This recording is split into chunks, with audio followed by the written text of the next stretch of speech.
We are. Always have to kind of account for that delay.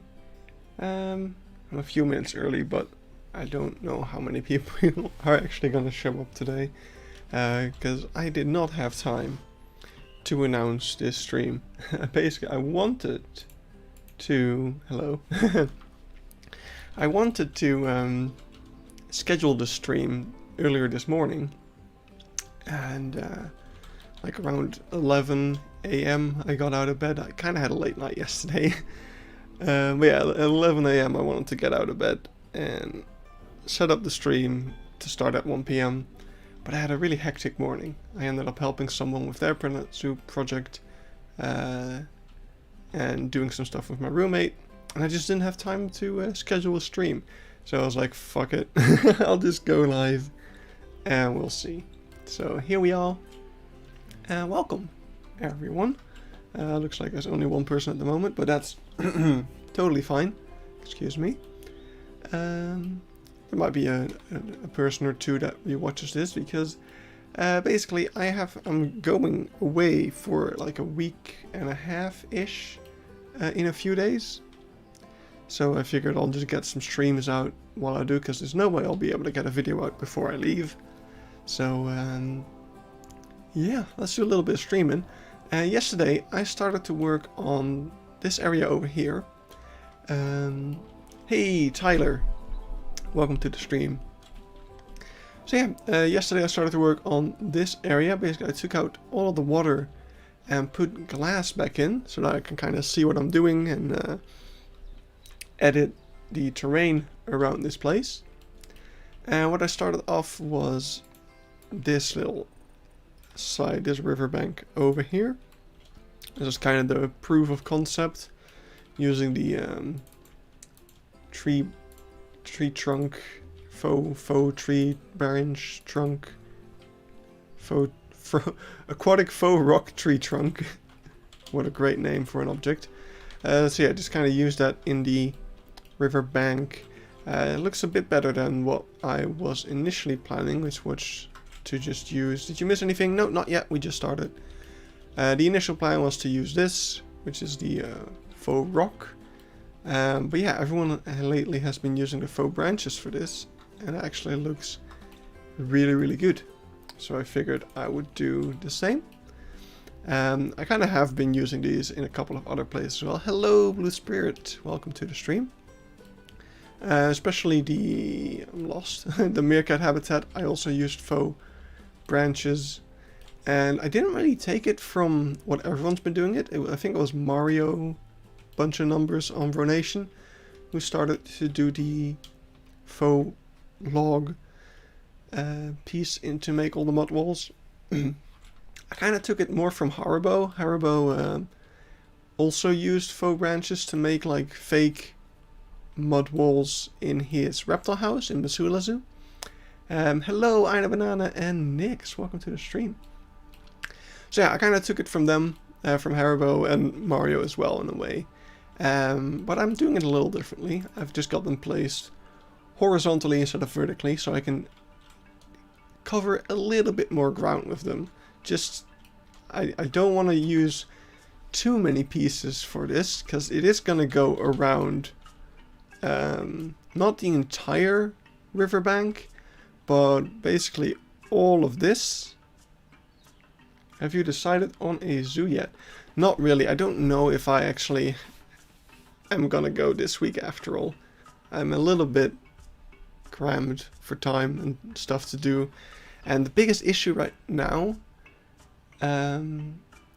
is I've kind of checked a couple of zoos, and public transportation isn't great. Like, pretty much every zoo is at least 2 hours away through public transport. So I really should get this game, just do not have the time. Yeah, it is quite time consuming, especially if you're first starting out.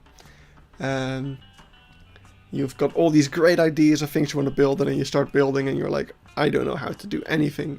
It really takes a while to get used to all the tools and the pieces that the game has to offer. But yeah, no, I haven't really decided on the zoo, because they're all a little too far away to make it an easy trip.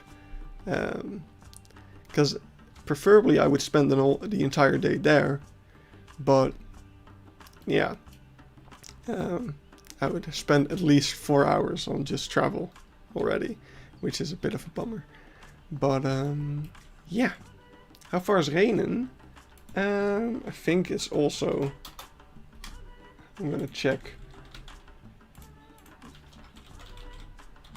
Although Renen is definitely, yeah, it's also 2 hours. It's all 2 hours. Like, exactly 2 hours for, like, all of them.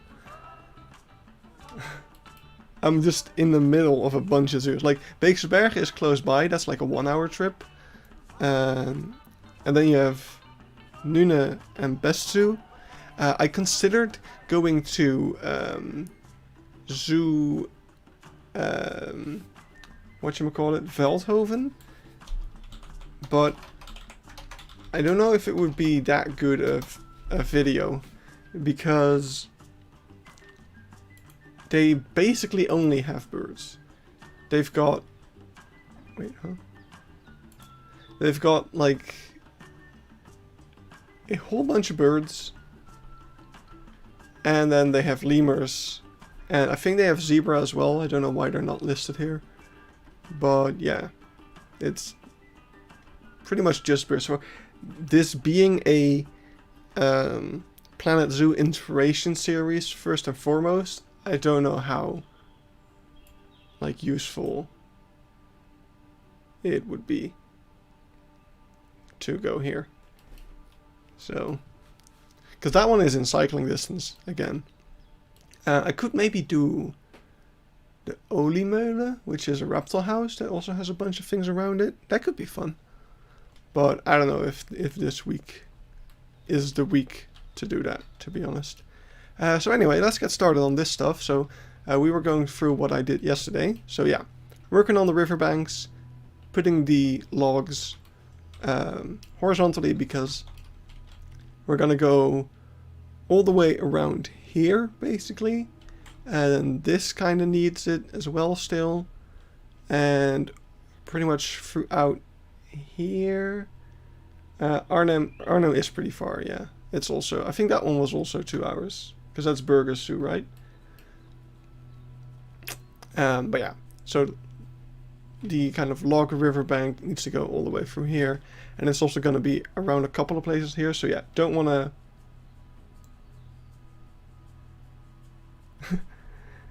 look at him sounding all altruistic, making Planet Zoos to inspire the Planet Zoo community when you have fellow community members trapped in it. Well, there's only 2 of them. It's for a good purpose. It's so that if I need a screenshot of your avatar, I don't need to shoddily Photoshop out the background of the title screen. Mr. Eben. With your sexy mustache. I love that we got some backstory on your mustache in your tweet.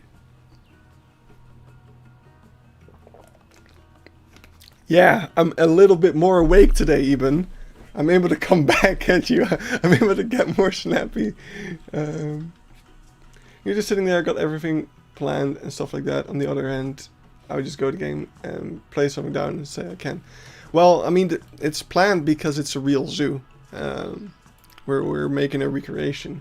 I can actually pull that up here. Here we've got the real zoo. So,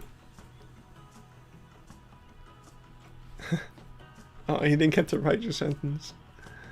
But yeah, so here's the real zoo. So yeah, that's what we've been doing. So on this side, it's all nice and lush. There's a lot of plants growing along the riverbank.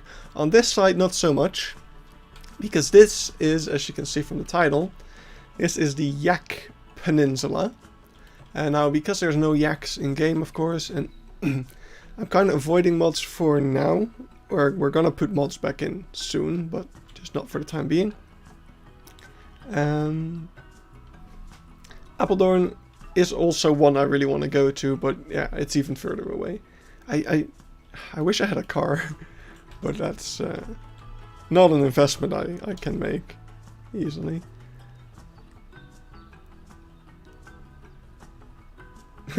You would play the game, play something, and say, I can't do this. Yeah, I mean, that's what a lot of people have when they first get started. My first zoo wasn't that great either. But yeah, so we have bison here to act as our placeholder yaks. What's the pronunciation? And you can already see some little upgrades I made from this one. Here I used the root pieces, which were fine, but using the broken Scots pine and use their roots, that looks a lot better. It's a lot messier, which is good. And they're not sticking straight out, which is also good.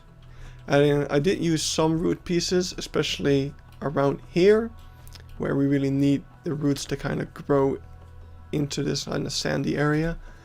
But the problem is that the roots are actually taking up a whole chunk of their traversable area, so I had to do Scot pine roots over here. So that glass is going to be water. Yes, it is. The reason I replaced the water with glass for now is because if you put the water in, you can't edit the terrain. So I just have some water here so that I can kind of see what it will look like. Or put the glass in so I can see what it will look like without having to constantly add and remove the water, because doing that kind of freezes up the entire game because of how big the lake is. So yeah, that's why we got the glass there for now. So yeah, what else did I do yesterday? Well, yeah, just kind of layout, putting down all this sand stuff, which we're going to continue doing in a bit. And I kind of laid out the car safari, even though we're not going to build it quite yet. I was kind of trying to figure out the layout of the yak habitat. And to do so, it was kind of nice to kind of be able to know where the car safari is, because if I take some reference photos of the car safari, which gotta go over here, bus safari 2, yes, it actually should be bus safari 1 when you think about it, but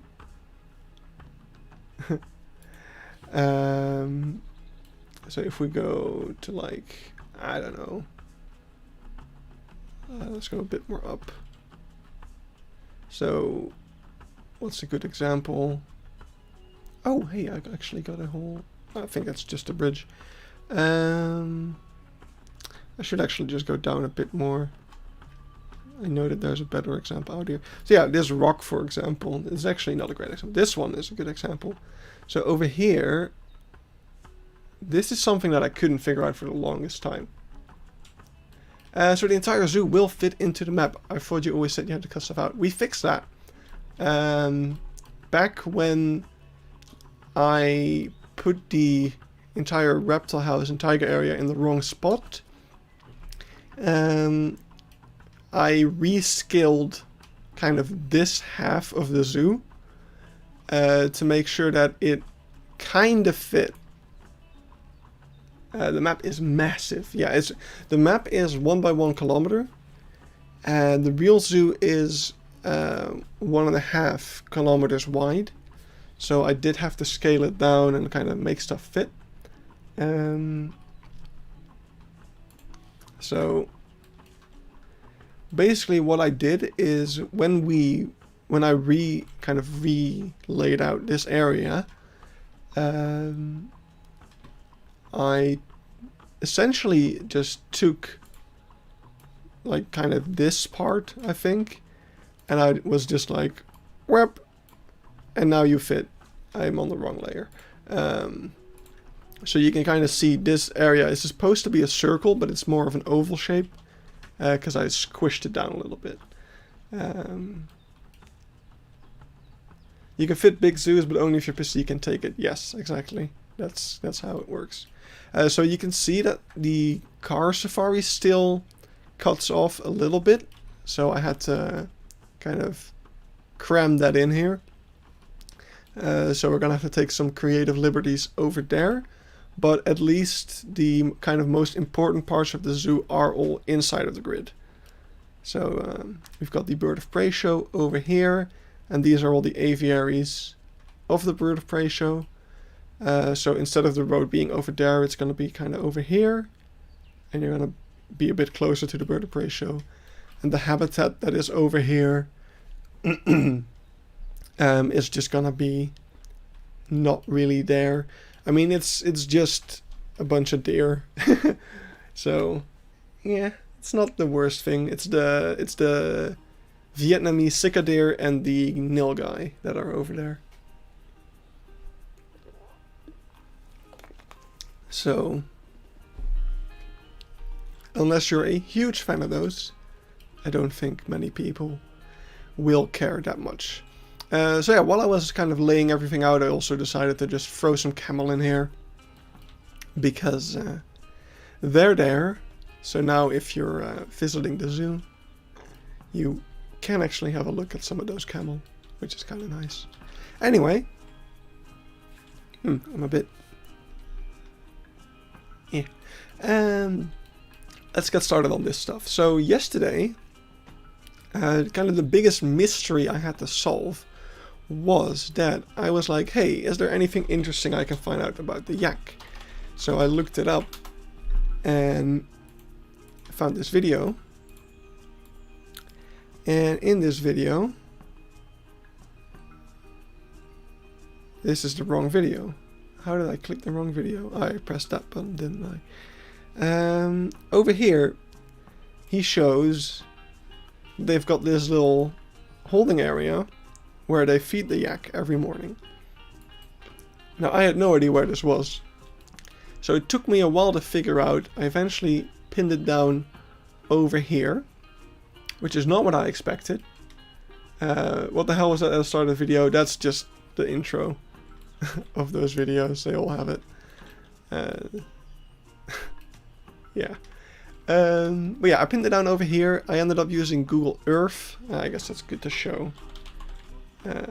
Google Earth Pro, which you can download for free.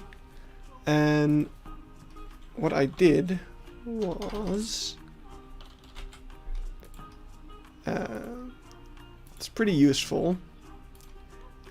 Because basically, if we just go down here... Hello, Potatoes Police. Welcome. Good to see you back as well.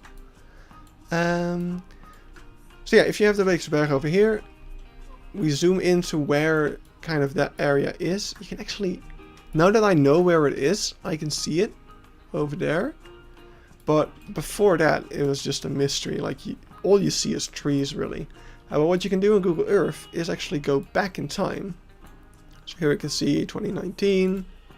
2016, and here you can see it a little bit better already, but it was 2013 where I really saw, like, oh hey, look, there's a little square looking thing. So yeah, that's how I knew that's where it was.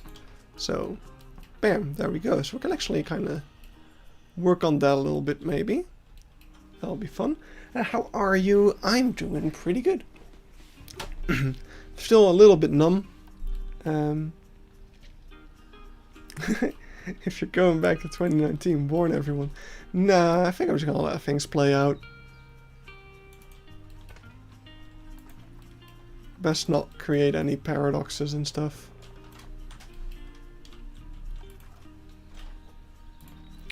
Right, so let's go to plaster. I think those are a little too big. Those are a little too small. Those are a little too not square. And those are perfect. Right? Yeah. Cool. So let's put those in here. Align them just right. And we're gonna put that in place of this little concrete construction.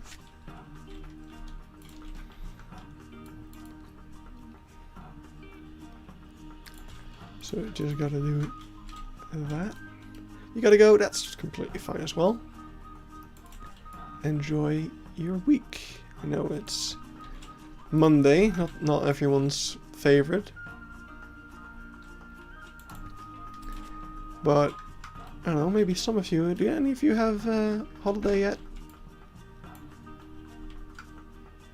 Animals look cool in the game. Yeah, they do. They did a great job. Like, this game gets a lot of slack. A lot of complaints, but really when you look at what it is, it's pretty impressive. People just like to complain. There we go. So let's fill that up.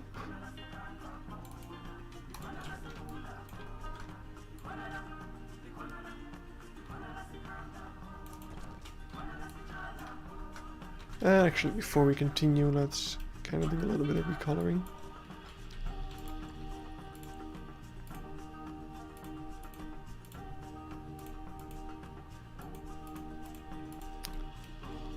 I could use some sunlight. See what I'm doing.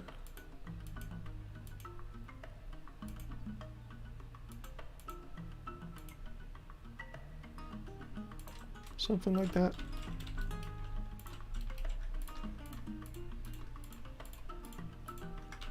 I'm just gonna alter those colors a little bit.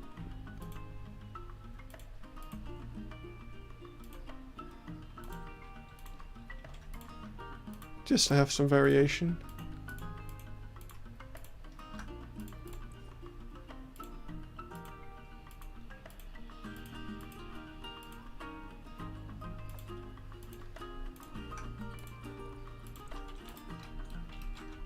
There we go.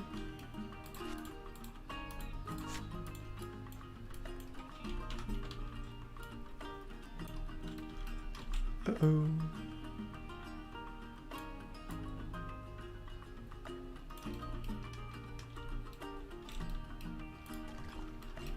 There we go.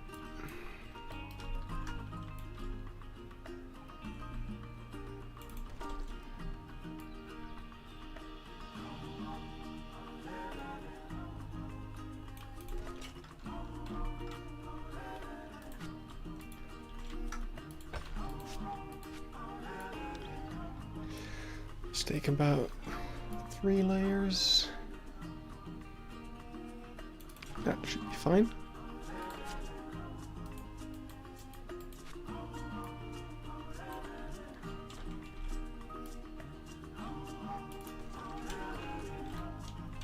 Sweet. Alright, and now we're gonna take our new favorite little painted wooden beam. 2 meters should be good.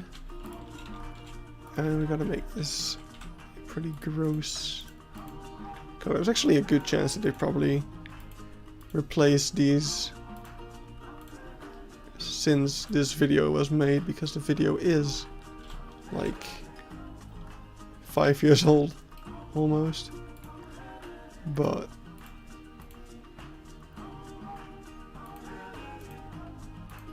I don't know. Something like that.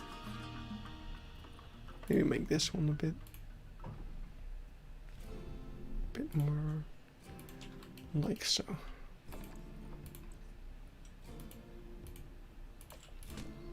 There we go.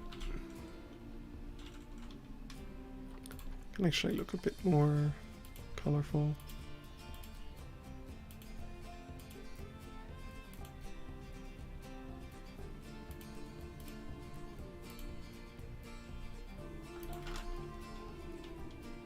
Sure. And then same thing for you. So how many things do we have to deal with?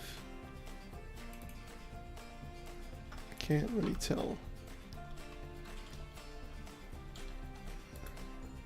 Let's see if it shows it better later on. So we've got at least 3, 4 of them.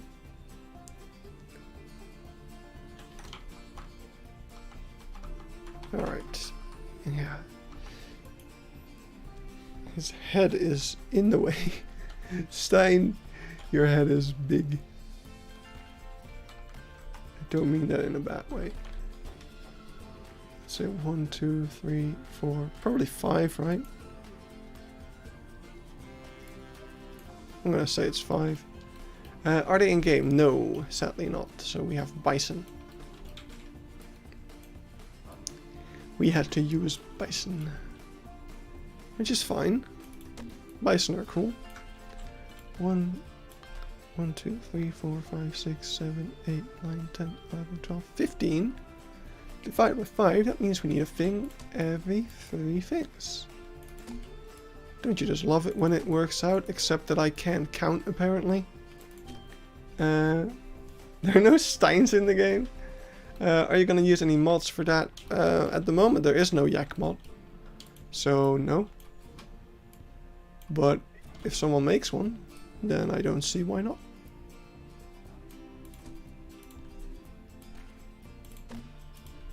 There we go, that should be spaced out just about right. I hate that I can't select you guys without also selecting all of those plaster pieces, so I'm just going to split those off. And now we're just going to rotate them a little bit.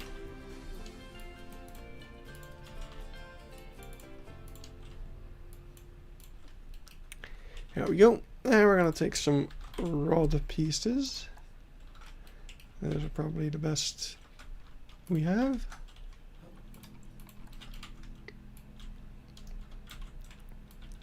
At least the easiest to use. There might be some other things that are better, but let's see. And I think, oh no, they actually go to the side of it, which is interesting. They add every animal on Planet Zoo. That would be a ridiculous amount of work. Like, where do you stop? Like, sure, we have the Indian rhino, but what about, I mean, that's maybe a bad example, but like the subspecies of the subspecies of every animal.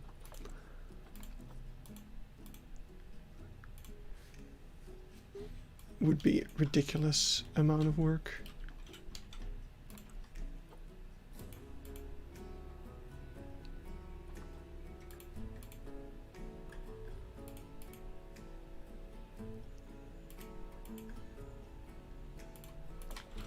Here we go, something like that.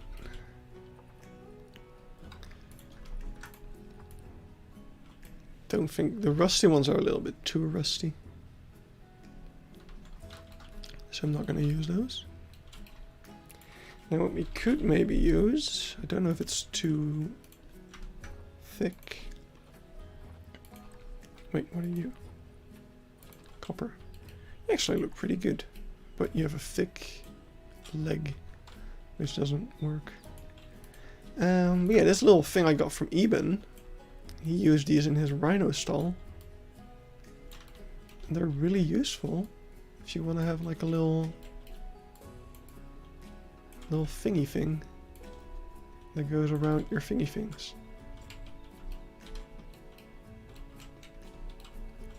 Can you see that pole anywhere? No, it's perfectly hidden. That's fantastic. So we can just put that in here. Yeah, that Eben guy is great, isn't he?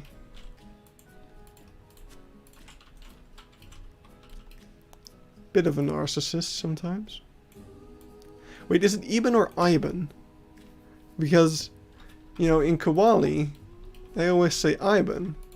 And I feel like this Eben guy doesn't have enough of a spine to tell Rudy that he's wrong.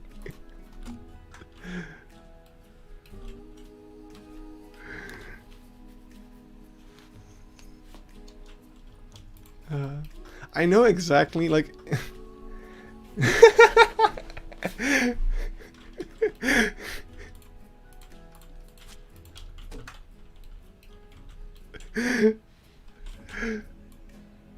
Wait, I put it on world access, I didn't mean to. I know exactly what fact, so about the clock thing.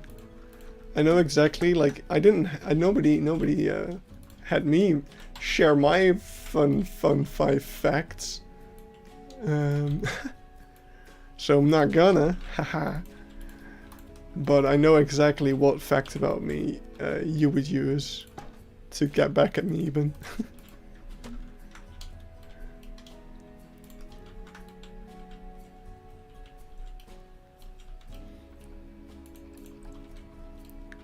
Alright, so I think the best course of action would be to put one of these in each of the things. Why are you at an angle? That's not good. Get down from there. Let's see.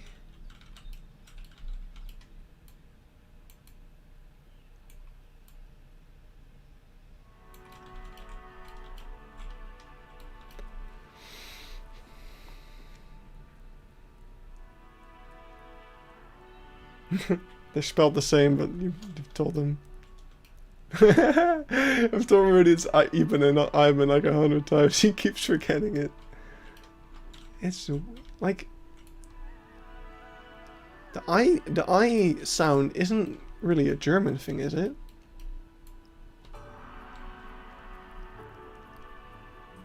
I guess he's just so full in like English mode that he just can't. He's like, I gotta pronounce it this way because I'm talking English. The lady has that a little bit as well. Like she... I don't mean this in a bad way or anything. But... the lady has a real try-hard English accent, in a way.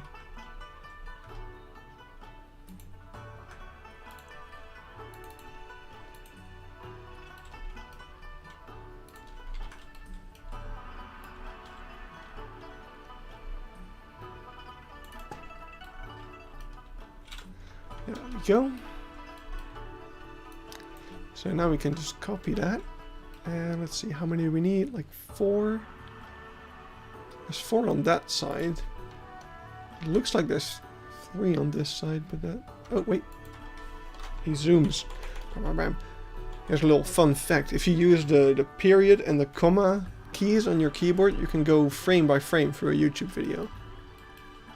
Which is super helpful when you're trying to look for something specific.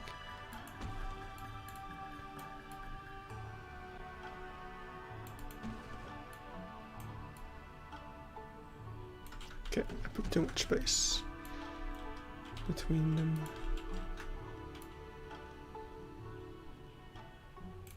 Something like this.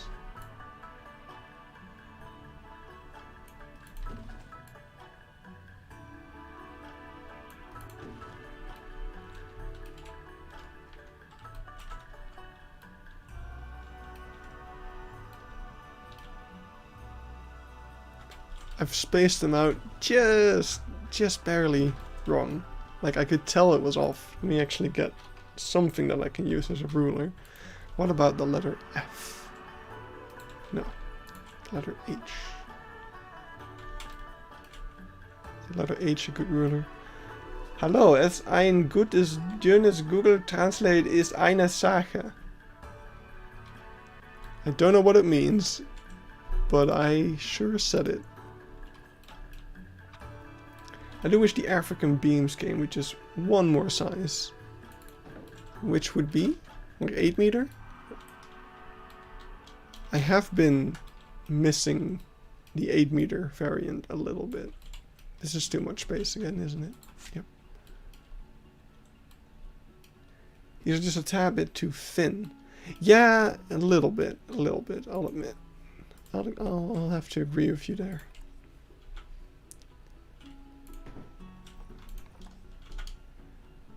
I think that should be good. Someone actually said it the correct way. Did I? I don't think my German is on point. Like in the Netherlands, you have to choose between German and French, and I chose French because French had a slightly like a nicer teacher, And then I got a different teacher, and she was less nice. She was surprised that I made it to the next year, which is always very encouraging if a teacher is surprised to see you. You're just trying to make me happy. Well, thanks. Too bad I didn't believe you. I mean, my German is good enough to say, to recognize when people are speaking German, at least. To kind of make out what a German sentence says. Like, I am subscribed to the German meme subreddit, which is fantastic. And to say, last time I was at the zoo, there were two German looking at the baby rhino. And I could tell that they were saying something along the lines of, oh, that must be his mother. So I just went, ja, das ist Mama Sophie. And they said, danke.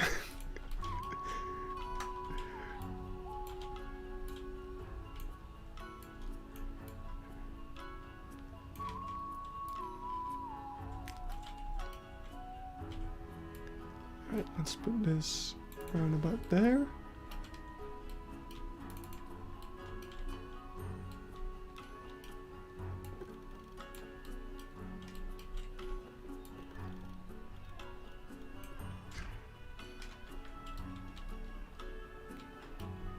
So yeah, I was really surprised to find, because when I was watching this video, I was like, okay, this holding area must be like, you know, perpendicular to the... And you're gonna hop to your PC instead of your laptop. Look at you, mister.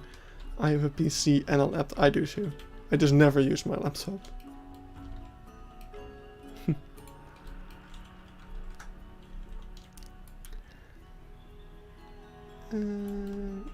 Alright, let's put that over there, and what we can actually do is just gonna raise it up, and we can take out all of these.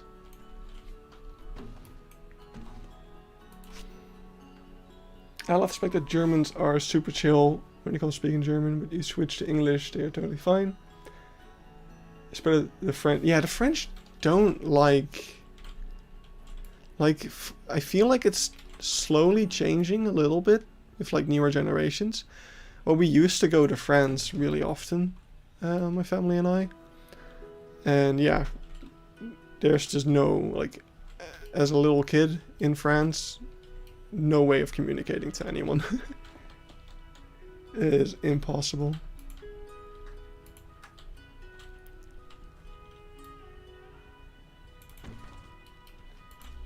Alright, let's skip back a little bit. So I'm guessing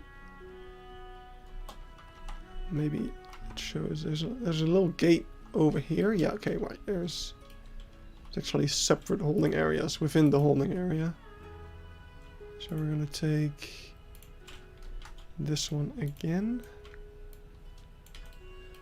And we actually have to, it looks like, yeah, the beam is on the other side, so we're actually gonna just take this one, which we should have done in the first place. I'm gonna take out the beam. Let's see, we have 1, 2, 3, 4, 5, 6, 7, so we're just gonna put it on number 6.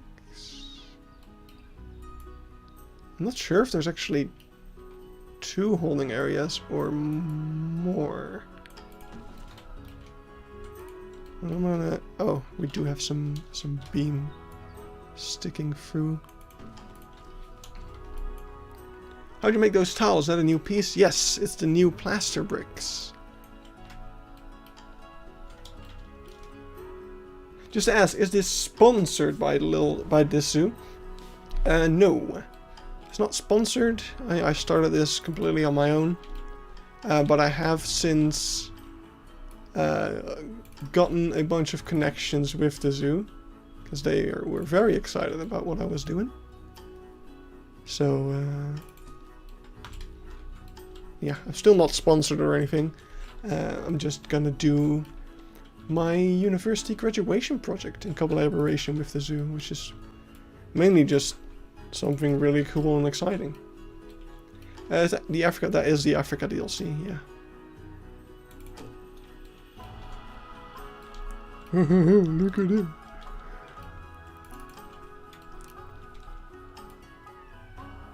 He's got connections. I do though.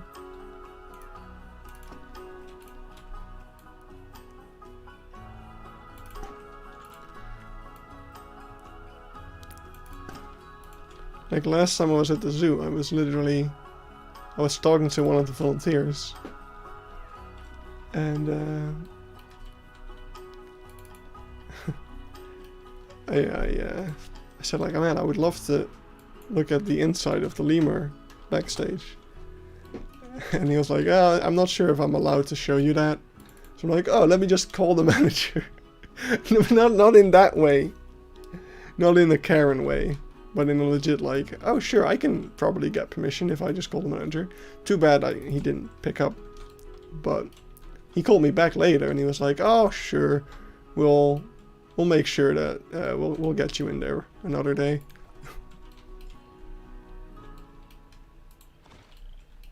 Just Karen, oh god. Please no.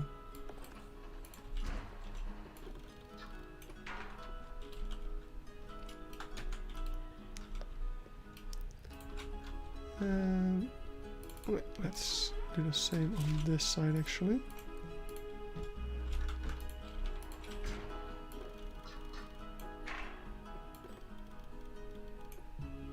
Yeah. Shut up. There we go.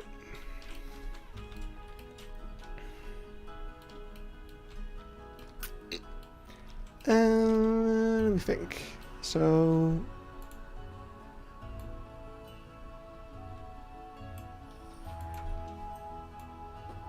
I think this is about as accurate as I'm gonna get it, which is not the best.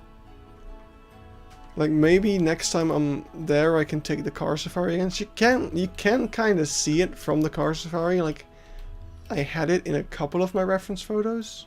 Is that mesh on the fence? Yes it is. We're getting there. We're getting there. I probably should have put that on before I copied it all around. But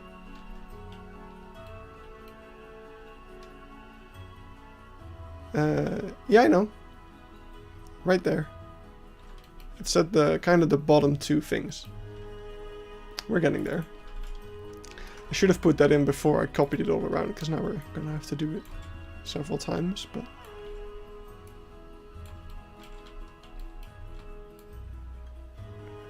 let's see, I think we just put it there. And now in the thing it's kind of rusty. So let's see if we can make it kind of rusty.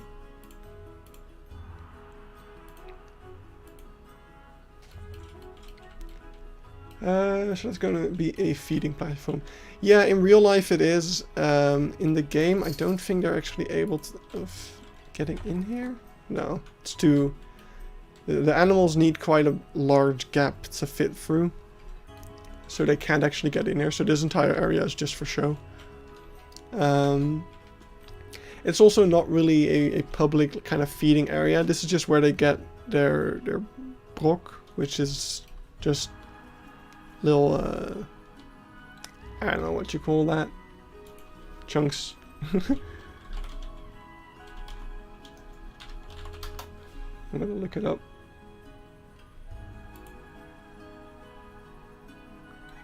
I cannot find. Nope, I cannot find the right word. Anyway, it's just like extra food that has like all the nutrients and stuff like that. And then in their actual habitat, there's a bunch of hay feeders, which you'll actually see later in the video. Oh, I went too far. So I think this is actually the same one we see over here. So they go through the habitat. And they fill up this little feeder. And that's kind of also to get all the yak. So kind of usually they're hanging out over here. which is good because then you can kind of see them from the walking safari as well. And from the boat safari, that's kind of the main attraction.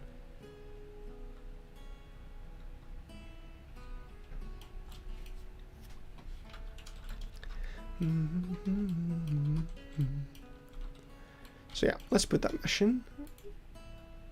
Oh wait, over here it's actually like all the way up. That's interesting. I wonder why that is. Doesn't really matter that much, but it is curious. Okay, let's kind of put that. Just notice that it is in front of the thing. Are you gonna make custom feeders? We can put a little thing down. I think I actually already have something that I can use over at the Zebu, which is over here. I already have this, which looks pretty good, I think.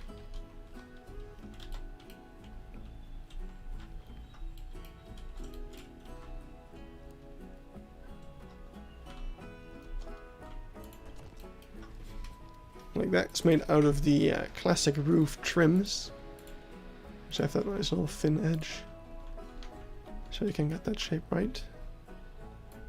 I think that looks pretty good. It's not really the right material, but it gets the job done.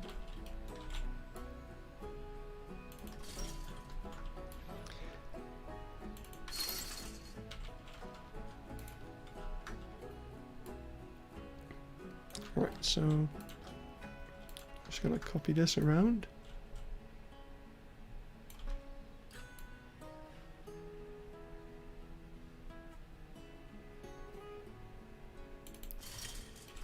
Like that, and I'm gonna have to take the two outer ones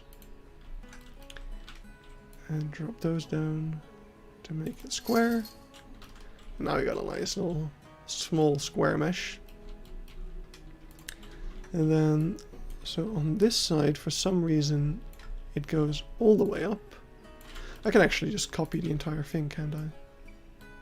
Except that I grouped it up. Okay.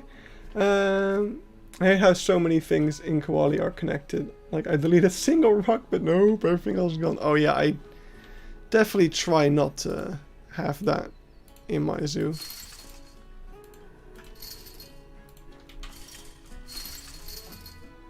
Oh crap. What did I do? Oh boy. Wait, huh? I'm so confused. What is happening?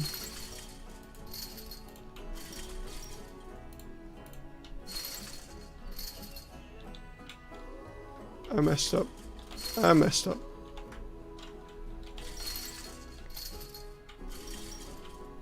Wait. I messed this up real bad. Wait, let's actually take this moment to completely... Oh crap, I'm so bad at this. My brain is starting to malfunction again. By the way, I don't know how long we've been live. About an hour almost. Well, not really. But probably about an hour from now, I'm gonna be leaving you again. Because I'm gonna go do some stuff with my roommate. He's in a meeting right now for his new job. Mr. got a summer job. Getting that work experience. Hello, Peter. Welcome.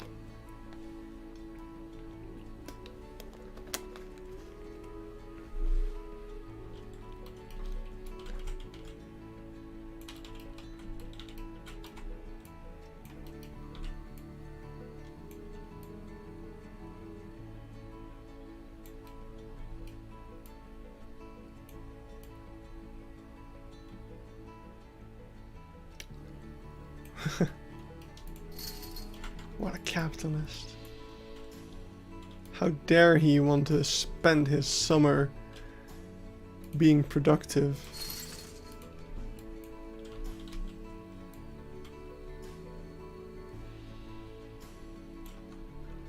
Yeah, actually it's fine.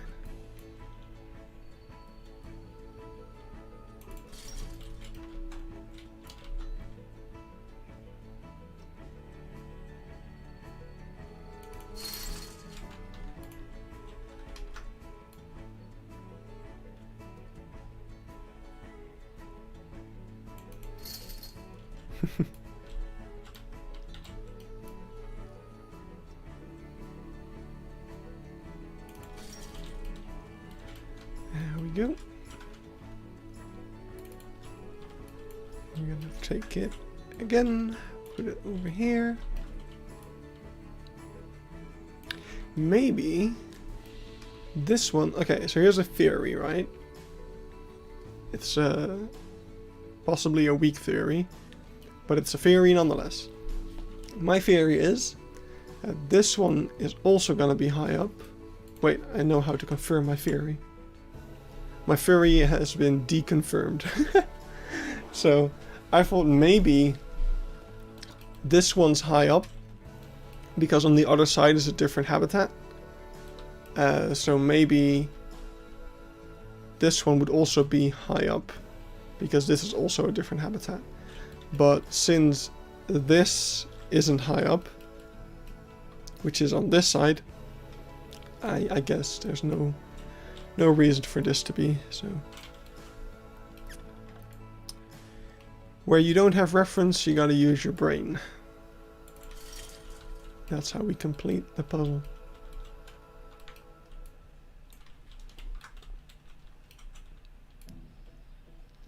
Maybe we should put the fence in here. We're gonna take this like that. We're gonna see, does he show the corner? Wait, why is this one like in the pillar? Is that just how the corners work? No, because... Oh, maybe that's just how the corners work. Huh.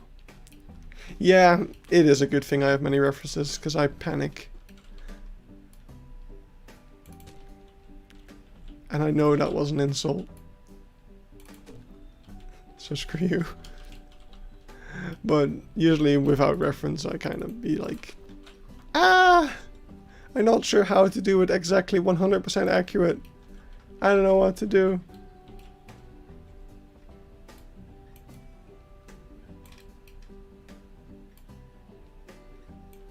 Those sure are some emotes.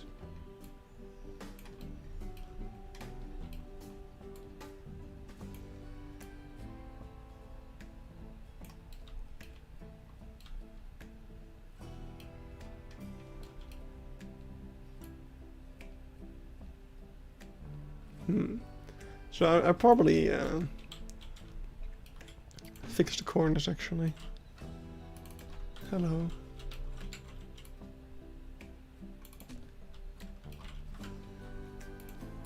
So you actually gotta go.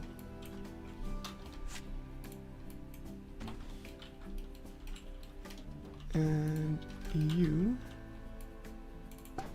gotta be like so.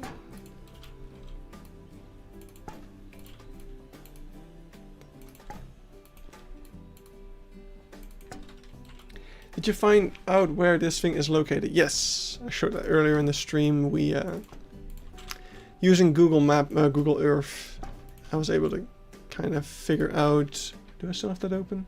I do. Here in 2013, you kind of see roughly where it is. So I was able to kind of pinpoint it, and later I found some reference photos, and you can actually kind of see it as well. Like once you know where it is, it kind of all starts to fall into place. Like, oh yeah, from here you can kind of see the water over there. So it's like, yeah, that is indeed the water and the kind of thing over there. So it kind of all falls into place at that point, and you figure it out.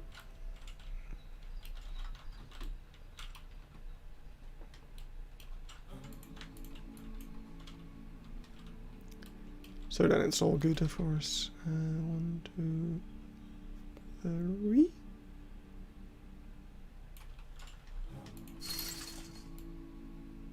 But yeah, last night I was just in the zone.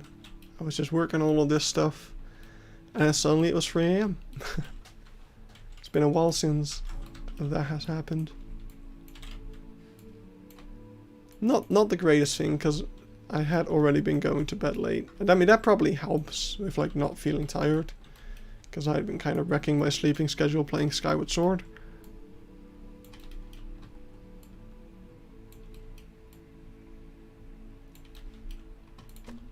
There we go.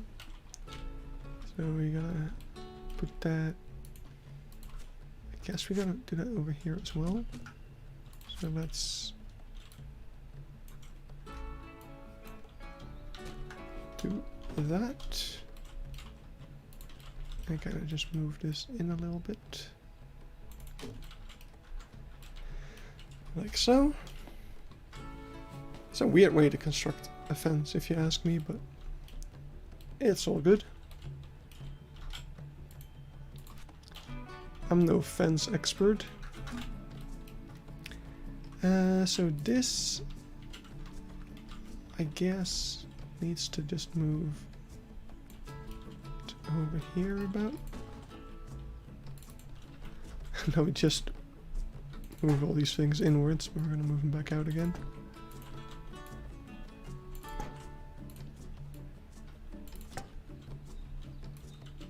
And just to make sure all these things are crap.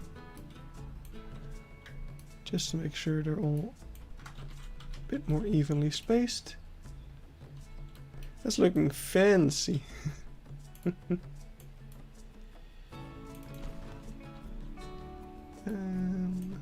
Don't think I can.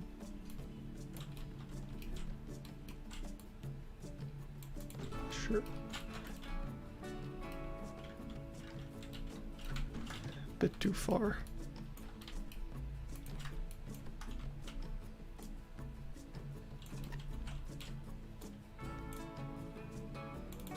There we go, something like that. It's not the end of the world if it's not 100%.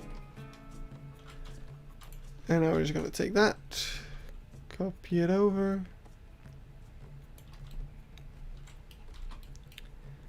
That's actually perfect.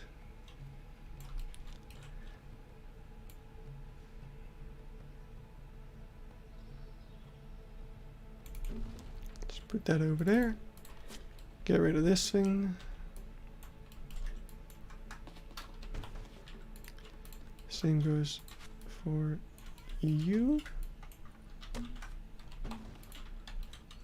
And just put you onto there.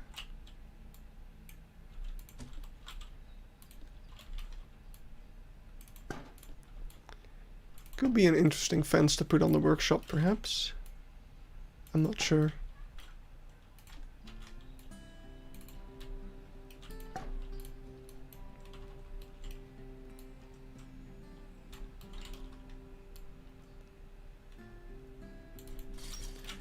Haven't really been thinking about making workshop items lately.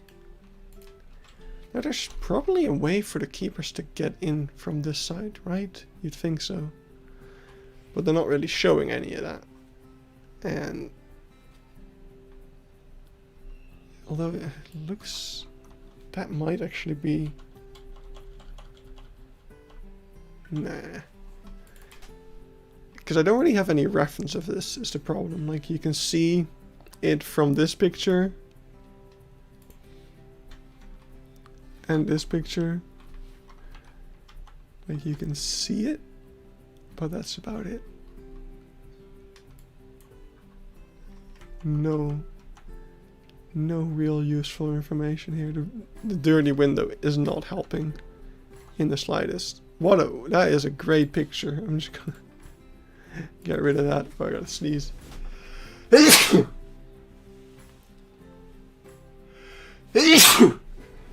Damn. Hey, it didn't hurt. Because a few days ago that would have been very painful with like having my wisdom teeth pulled. Sneezing is not fun at that point.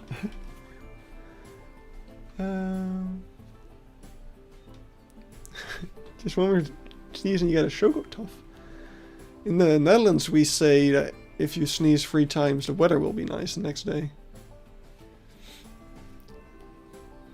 I don't know where that comes from, because it never comes true.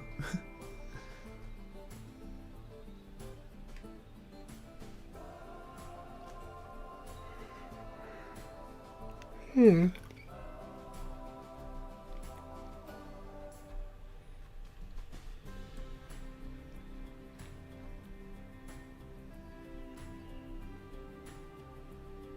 Yeah, no, don't have any good pictures of it. One thing I did find yesterday, which was pretty cool, but not too useful.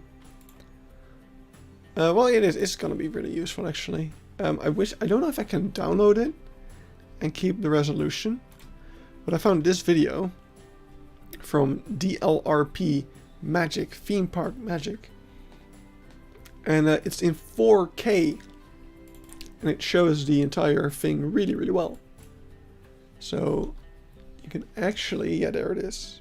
From here, if we go kind of frame by frame. Loading a frame of a 4K video takes a while. But here you can again see that little fenced off area that we just built from the boat safari. So that's like from over here. This area needs to be flattened out a bit more. So yeah, from the boat safari through these electric wires, you can kind of see the thing back there. So that's all accurate and good. So now all we need, oh, that's just an LOD thing. That's a bummer. I should have actually painted them. It's not too late for that. I'm gonna try that. So take out the logs, select everything, deselect the rods, put the logs back, and now we're gonna color this kind of this color. And now if they stick through like that, you're at least not really gonna notice anymore. So let's do that again over here. We're just gonna do that everywhere. So ba-bam. So you still kind of see it sticking through, but it's a lot less.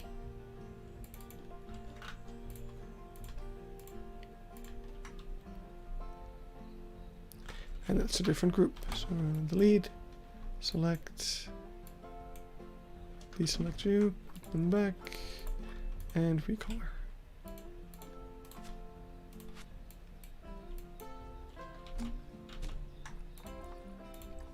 There we go.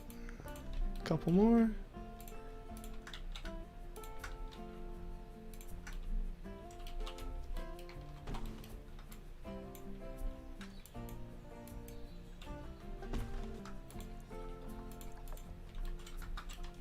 And the last few.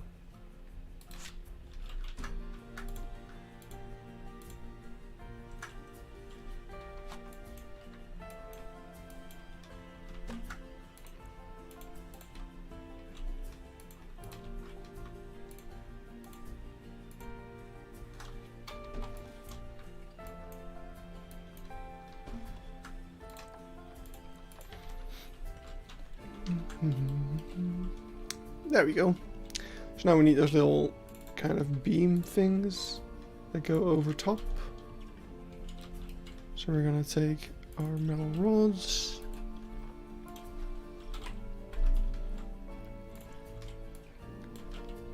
stick them up,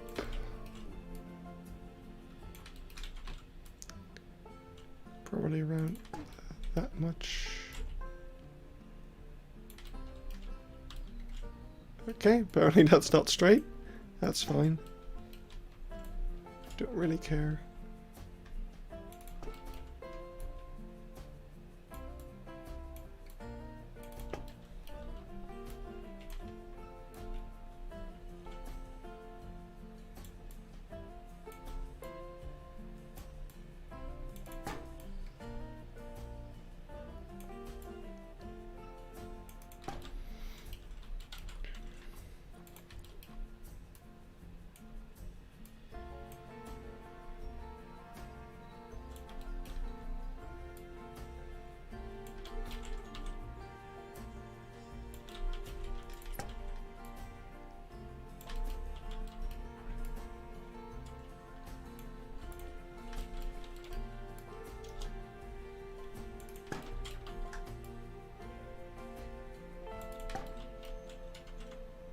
Let's see. A little more. Good enough. Let's move that along. Get it over here.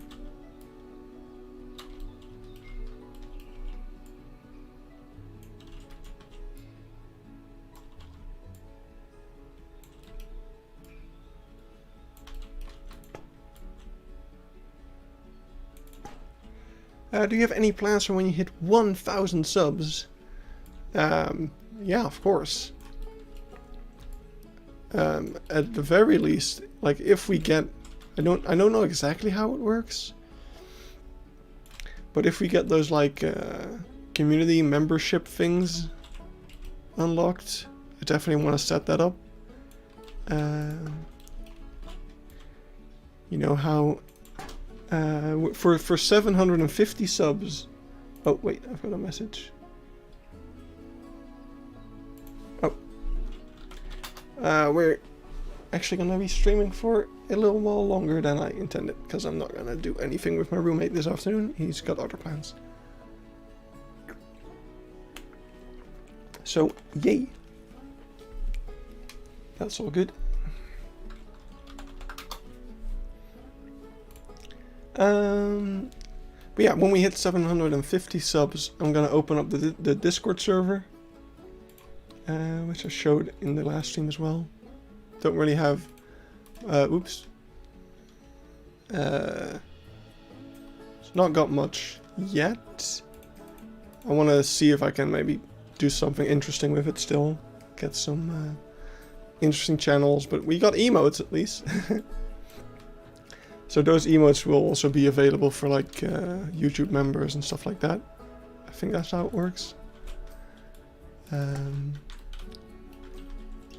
So yeah, and another thing I have in mind for those YouTube members is, where do I keep those? I showed them before. Oh god, I dropped some scissors. Where did I put those? My entire cabinet is almost fell over. Because I had all the drawers open. Where did I put those things? Huh. Well, I'm gonna have to look for them. But I had the little card, the little postcard of my Beekse Bergen recreation. Of the Beekse Bergen. My Beekse Bergen recreation of the Beekse Bergen. That was a sentence. Where did I put those things? Now I'm... Huh. I don't know. I put them somewhere safe. I remember. I don't know where it was. Oh well. Not the end of the world. Until what time do you plan to be live? I don't know anymore. The initial plan was like 45 minutes from now. But that has been extended, so probably kind of the rest of the day. It's so safe that even I can't find it. Yeah, exactly. I don't know. I thought I put it in one of those drawers, but those drawers are a big old mess. So, yeah. Yeah, we're probably going to be live for like most of the rest of the day until like 5 p.m. my time. So that's like 2 or 3 hours from now. So yeah, let's keep this up. So we got this little holding area. Oh, need some more mesh. Just a little more mesh.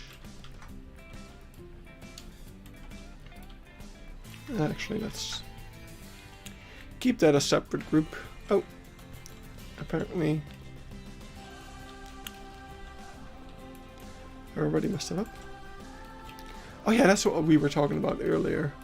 Like, the whole deleting a small thing and then finding out half of your zoo is deleted. I don't have that problem a lot, but I do have it occasionally.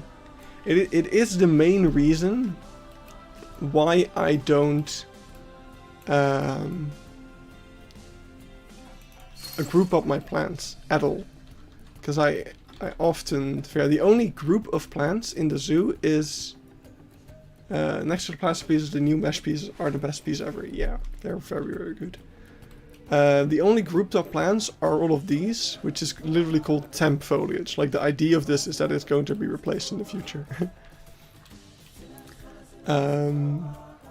But by the way, if you want a cool little quick trick, I don't know if I want to make this a real quick tricks tutorial, but let's go to an older area of my zoo where things are still grouped up, maybe. Like this. So over here I have a bunch of plants that are grouped up, and I don't want them to be, because that's annoying, right? So now I want to disabandon this entire group. Now what you might do is you go in and you're like, oh, okay, split you from the group, split you from the group. Of course that takes ages, especially if you have, say you have like hundreds of things. It's way too slow, gonna take forever. So what you're gonna do instead is you're gonna edit the group, you're gonna select everything, you're gonna hit X or advanced move rotate, so you're gonna hit X. Then you're gonna say exit, and you're gonna place it. And now it's all out of the group. Okay, that's a different group. But yeah, the entire group has been disabandoned. Disabandoned? That's not a word. But yeah, you know what I mean. Super useful if you just want to quickly get rid of a group. It only works with non-gridded items. If you have a gridded item in there, you can't do it, but it's still super useful.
Oh, why did I group them up again?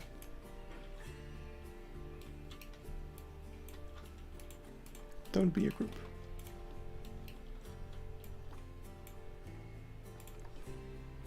Are you going to be building the car safari in the future? I have laid it out, but the plan is to finish the walking safari, then start working on the kind of post-corona situation. So that's the entire new Black Rhino area. And after that, we're gonna do the car safari. And after that, if we're still alive by then, years and years from now, we're gonna work on the resort as well. So yeah, and the reason we're not gonna do the car safari first is because the route has changed, and I don't feel like doing it twice, basically. Because the most annoying part of the car safari is going to be to put in the actual car. Using the, whatchamacallit? The Transport Adventure Tour. Because I think I still have it in here. Oh no, wait, I deleted it the other day. Oh, the monorail's still in here. So the problem is that, say I want to edit this road. I can't, because of the monorail track that's in there. So it's a real pain to do, because you constantly have to like delete the track again and place it back if you want to change something. So it's not really worth it.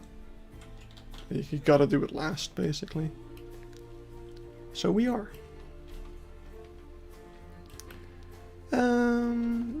Now one thing I kind of wanted to try in here is to take a very weak brush and that's already too much. Hey Dhruv, welcome. I just want to kind of pull up a couple of bits of terrain.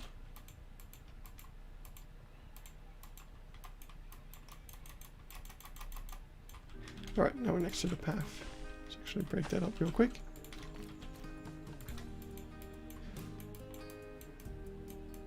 Probably just gonna make the path go around it, to be honest.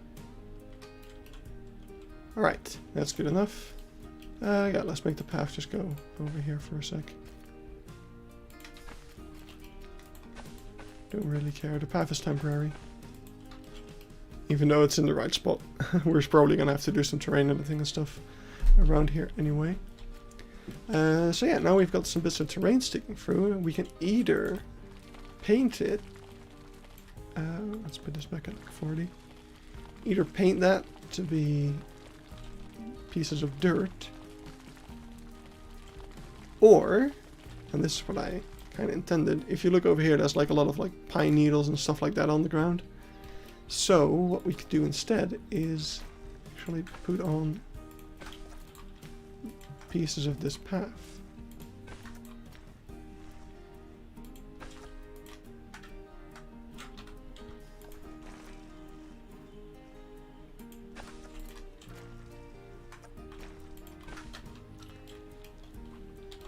And you kind of got bits of pine and wood bark and stuff lying on the ground. Which looks pretty cool.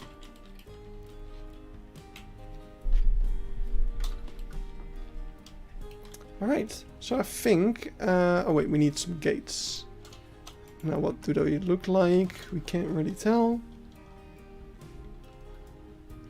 So let's have a look. Thumbs up. What do the gate look like? So it's just kind of a rectangle thing made out of the same rod pieces. So let's take a rod piece and be like, bam. Let's make the gate closed. It's probably closed during the day.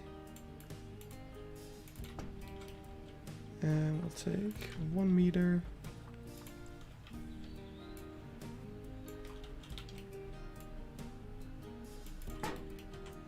Like so.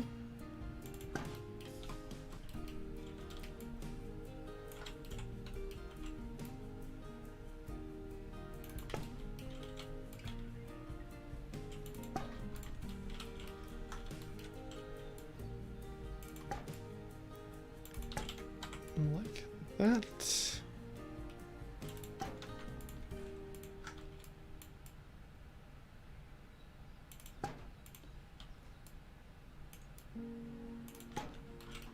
And we're going to take the mesh again as well.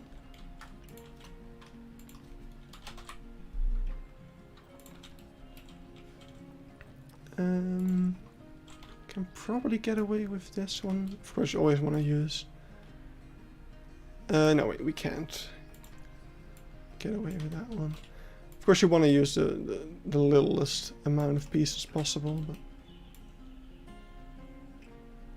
especially for a backstage sort of area like this one.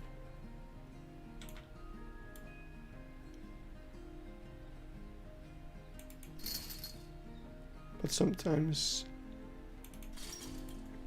you gotta do what you gotta do. There we go. And now take you. So, okay, wait, no. What we can do, actually, is we can use this one. We just need to use the 1 meter one to make the smaller things. Look at me being optimal with piece count usage. Even though these pieces don't have that many polygons anyway, so it doesn't really matter. But it's always good to be a little bit aware of how many pieces you're using. You know, if you can do it, if you can do the same thing with less pieces, you probably should, right?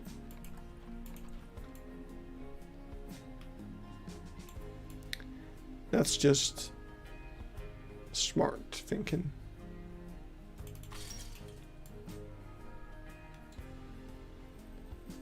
Now, why does that look off?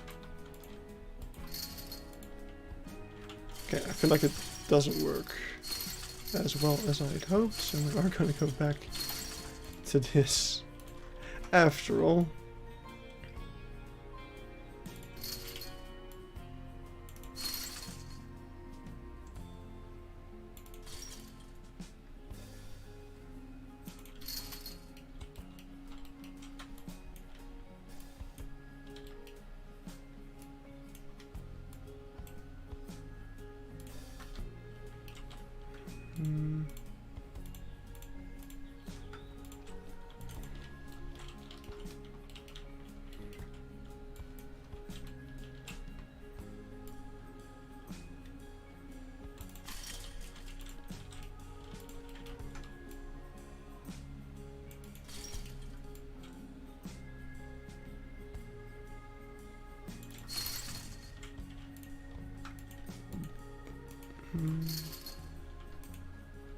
There we go.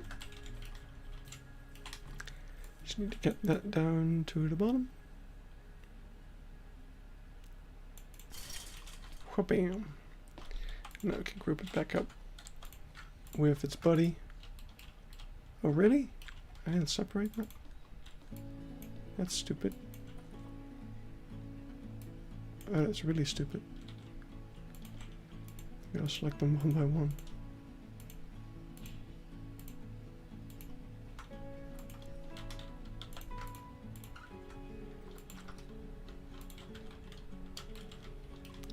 Alright, and we're gonna just copy that around. Let's say that this one is opened like so.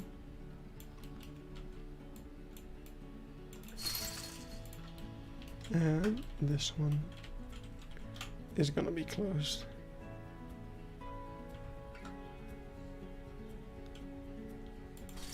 And we didn't. Oh crap.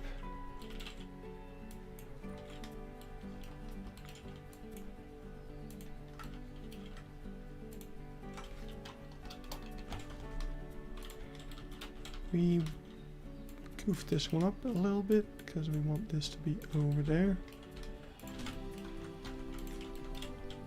Because then the gate also attaches to that log over there.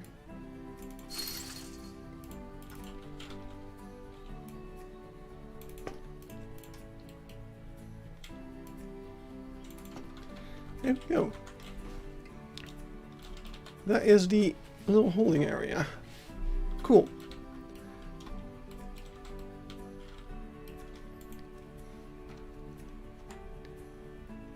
And other than that, I have no idea what the rest of the yak habitat looks like. So that's the only kind of mystery still to me, is this little area over here where we have, let me actually go there. So we've got, if we go back, we've got the mesh kind of over back there, which I feel like goes up to here about, and then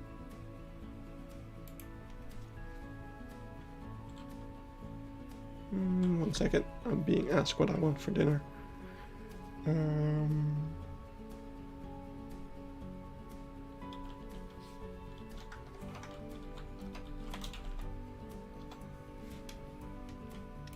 There we go.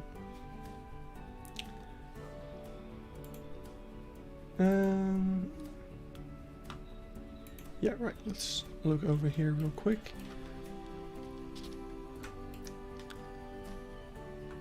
So we can see that we've got something going over here, but after that I don't know where it goes. So that's kind of the weird part, is that I don't know really the shape of this thing. I think it's actually not chain link over here, but electric wires as well.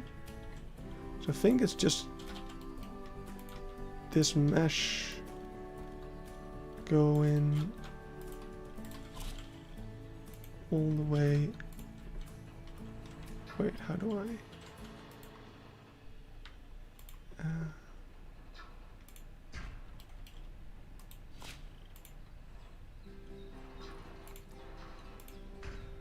Yeah, whatever. I think the mesh goes like all the way up to here about. What's it doing? Oh boy. No. Come on. So we got the mesh over here. 19.4E405.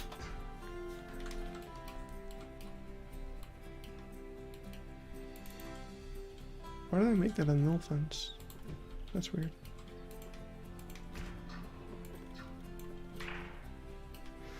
So that goes in there, I think.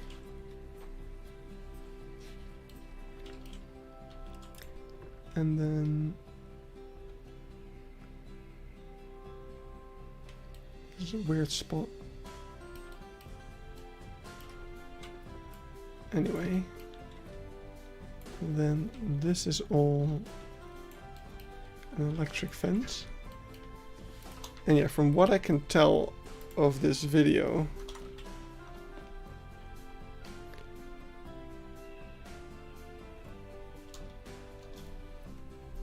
this is why I kind of wish I could zoom in on it, but that's not a thing you can do. And I don't know if you can download a 4K video in 4K. It's kind of the problem. But you can kind of see the fence going back there a little bit, so I guess that's what it does. You can't really see it in this video at all, because they start out like over here, which is, I think, about around here is where they start this portion of the video. So I don't know. I don't know. So we're just gonna have to leave that be for the moment, kind of, I think.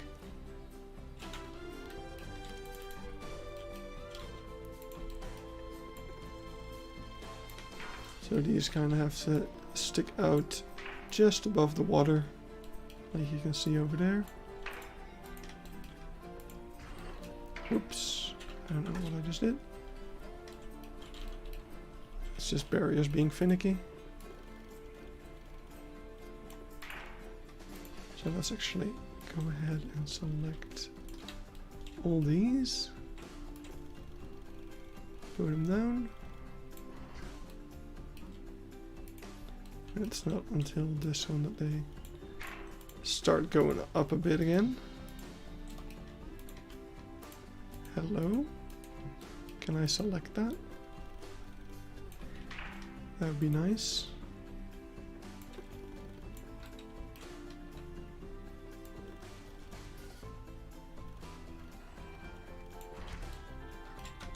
There we go. Something like that. We're gonna have to put some wooden poles on that, but that's for in a bit.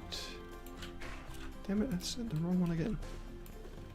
I think this needs to be a bit lower anyway. But these are pretty high up. Not that high.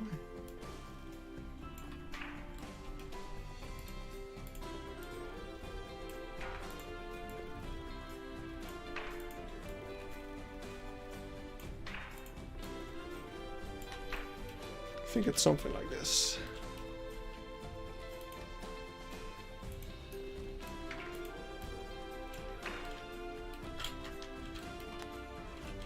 we're gonna get our wooden boys. Now I'm afraid we are going to have to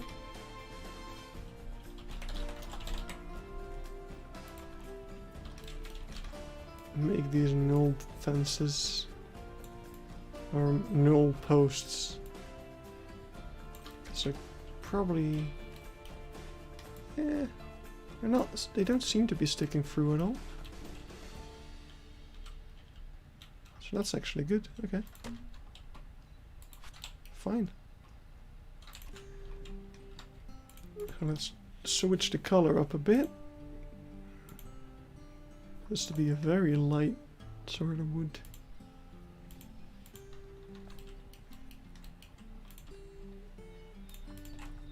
We have an even lighter finish, maybe. Something like that.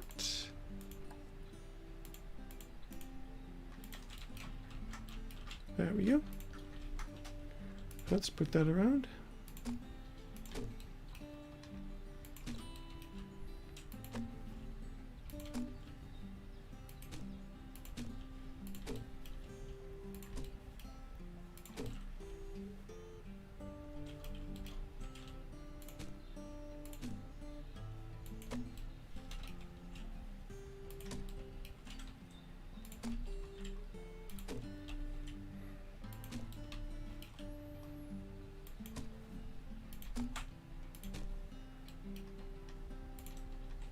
Oh, no. Wrong group.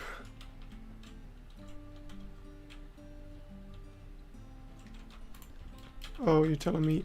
Ah, crap. Why?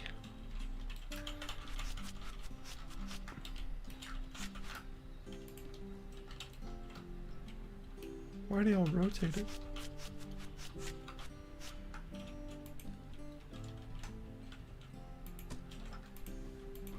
I didn't know I rotated it. Didn't think I did. Yeah, now it's good.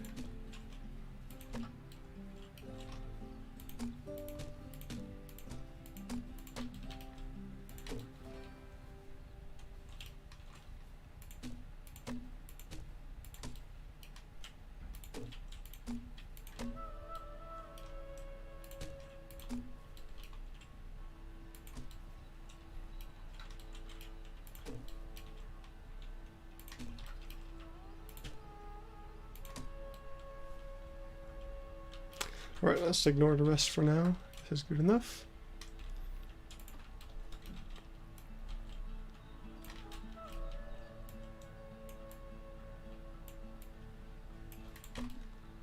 And just flip them down, put them in.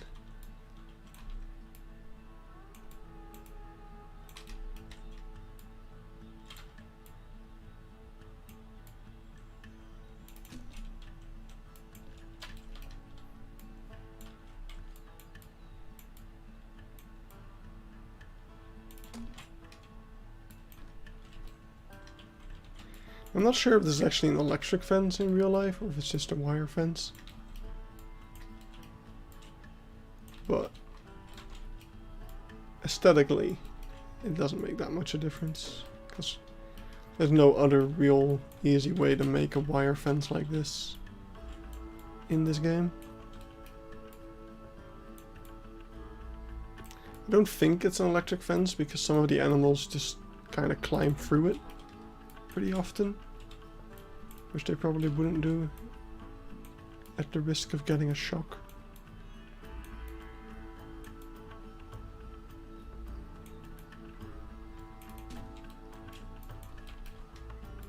So I think it's just a regular no wire fence. Do you like more rainy days or sunny days? Because rainy day is the best weather ever. Depends on what I'm doing. If I'm indoors, sun. You got Assassin's Creed Valhalla. I've been playing that a little bit lately. I got it for my birthday. Yeah, it's pretty fun. Don't enjoy the Assassin's Creed games as much as I used to, I would say. But I had fun with it, nonetheless.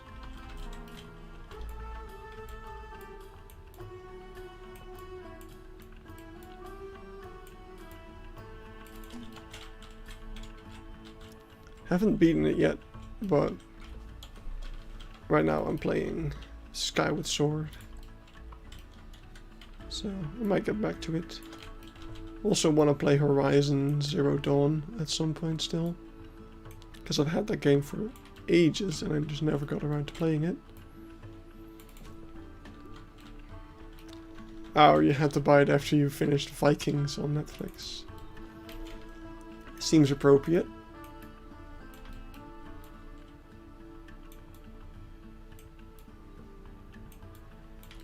I mean, if you're mostly in it for the Viking stuff, I think you're probably gonna have a better time than I had. Because as much as I like Vikings, it's never really been the kind of time period or like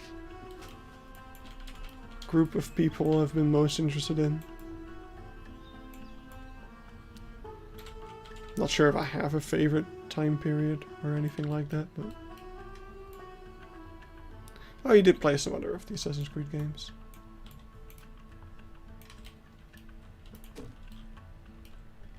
Still playing Black Flag until this date. Haven't played it in a while, though I did... I played it fairly recently because I did rebuy it when I got my PlayStation 4. Just to play it on there as well. Because when I first played it, it was on the Wii U. You have Unity, Syndicate, and Black Flag. Cool.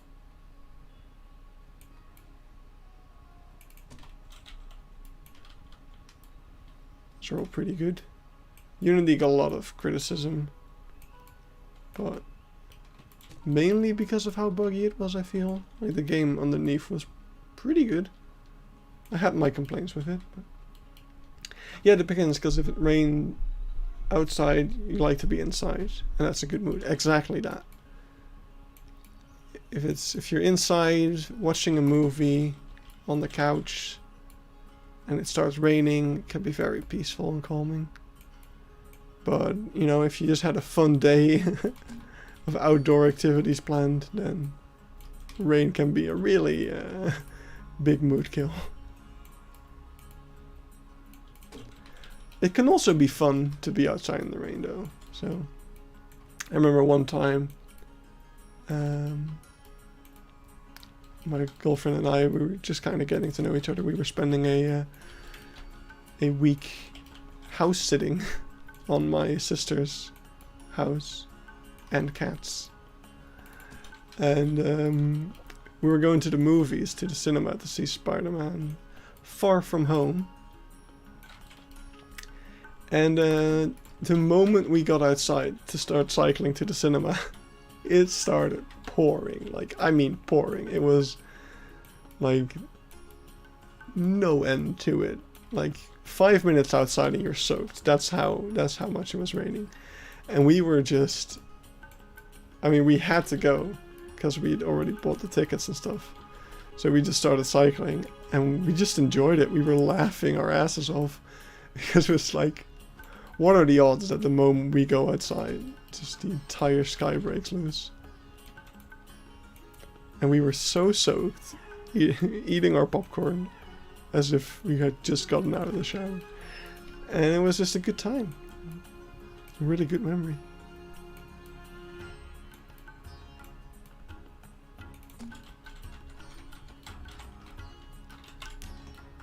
There we go.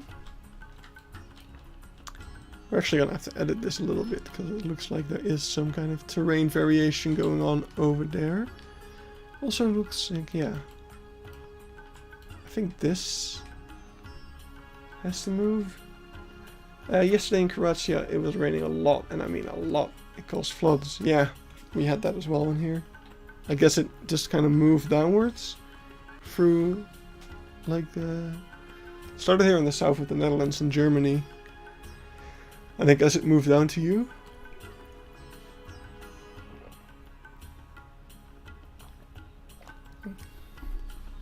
Because we also had a bunch of floods here.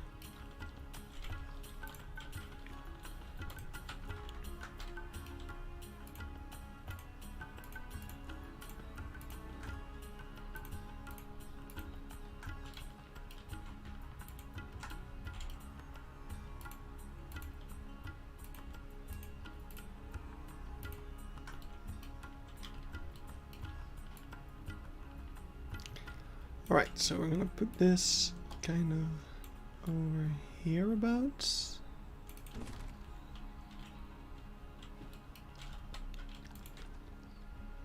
Actually, I think it can be a little closer.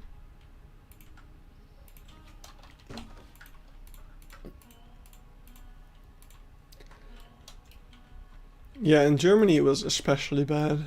I think here in the Netherlands it's mostly just damages and stuff like that, like things got damaged. But in Germany I heard there was actually a lot of loss of lives and stuff as well, so that's absolutely terrible to hear, of course.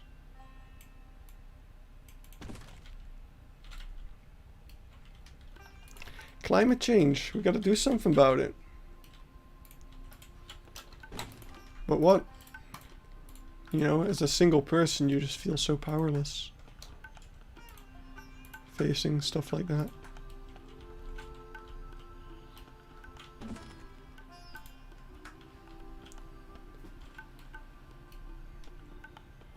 Oh, it's going to be delivered tomorrow. Well, I wish you a lot of fun with it.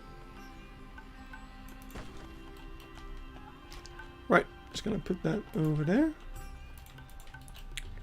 And now we're going to terraform. So this is why we have the glass and no water. So that we can kind of just terraform around this place. And also kind of see what we're doing here underwater.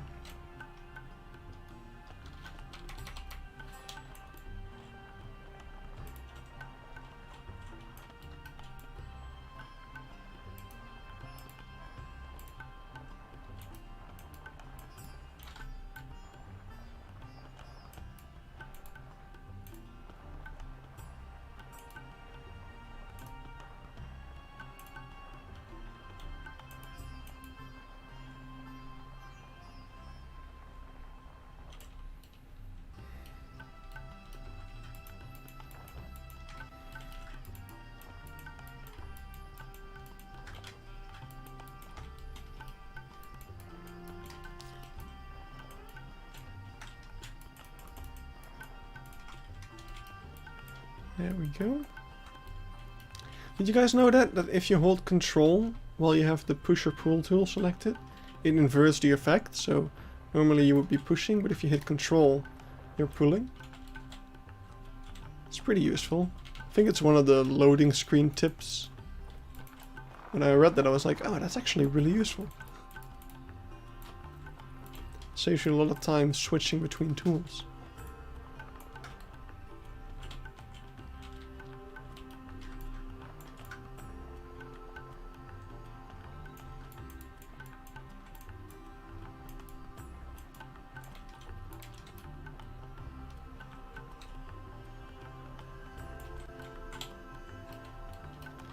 Right, so you got the thing. Womp, hills and whatnot, that's all good.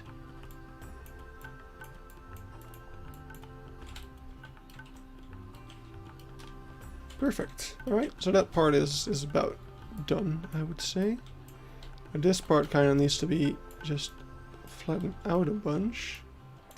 And then over here the thing is going to start again. So here we've got a little bit of this stuff. So we're going to take...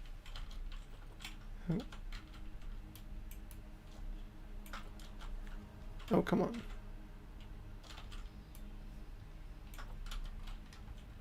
Just going to take this boy for just a little bit. Put that in.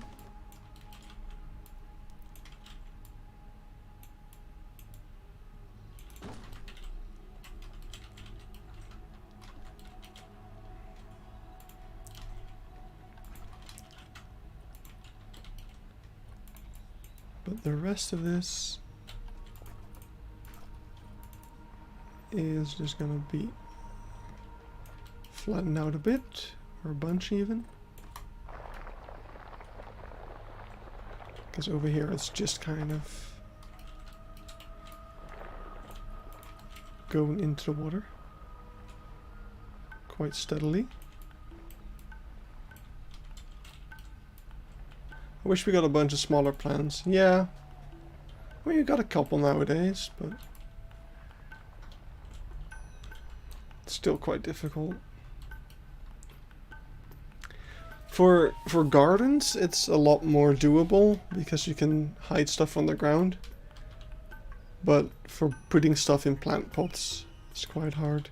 Because for gardens, you can like do things like, oh hey, small boy, small flower.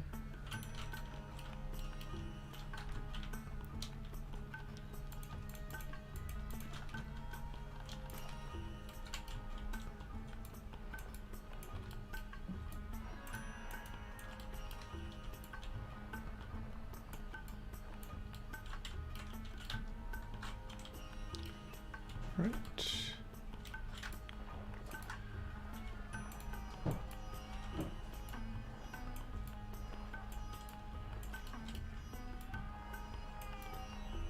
There we go.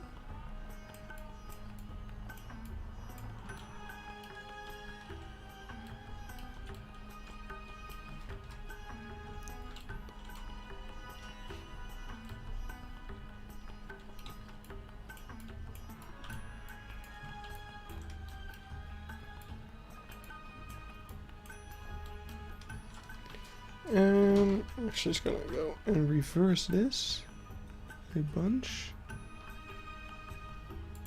because this video actually shows really well what we're trying to build here. So let's see if we can kind of go along and build along a little bit. So we're gonna have, I think what we're looking at now is kind of this area. Yeah, because you can see a little log over there, that's what I put here. So this is this little sandbank that we have. So let's kind of pause it there for a moment. We're going to kind of build along this, making our layout. So we've got a log pretty much over here.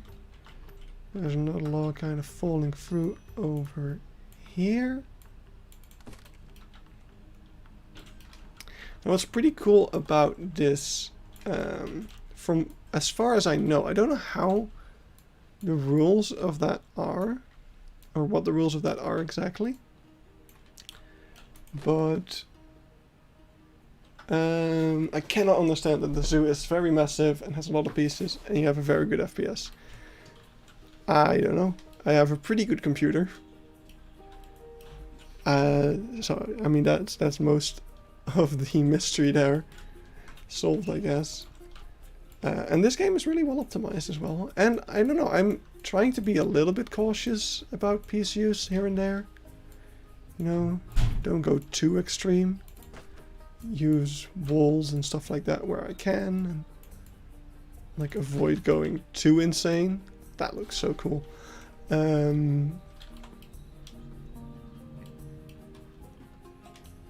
So yeah, I don't know. To be fair, what also helps is that we're on this side of the zoo. Like if I turn around, the FPS does drop quite a bit. It's not as bad as Haribo Zoo though. Like Missoula is crazy. I can't even build in there really sometimes, depending on where you look.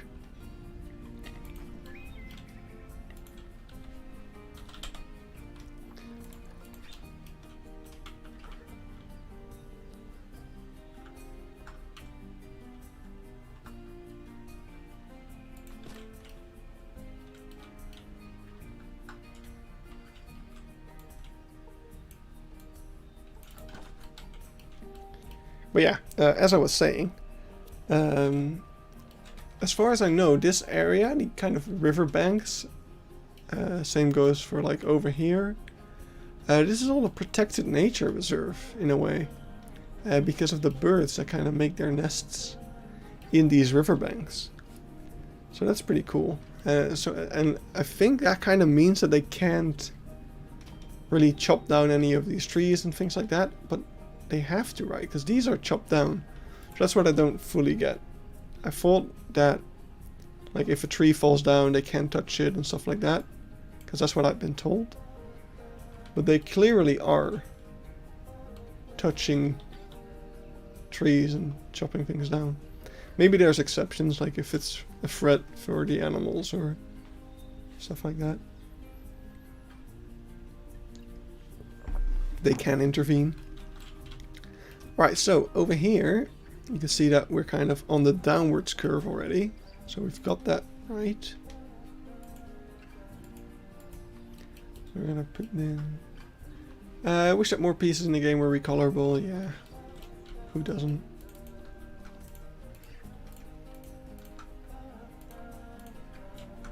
Right, let's take these. Kind of put them in the top here. Birds are your favorite animal. That's a very wide range. A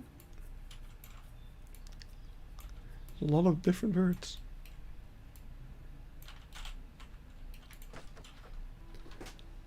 Yeah, the birds I'm speaking of here, oh, I forget their names.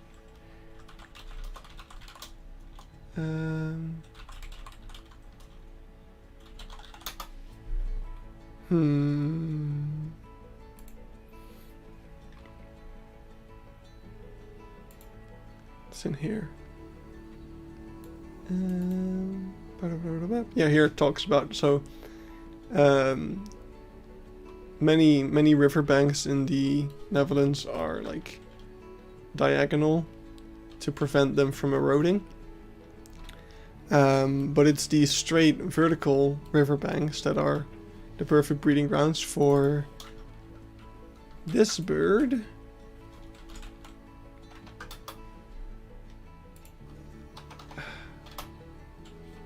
The sand martin, and also the kingfishers. So,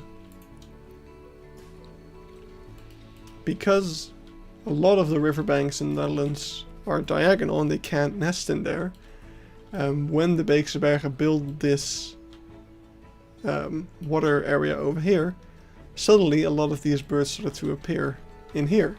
And because these birds are protected species, this became a protected nature reserve, which is pretty funny. And just incredible, of course. Like, it's amazing that the zoo is even having a positive effect on the, what's the name? Native species.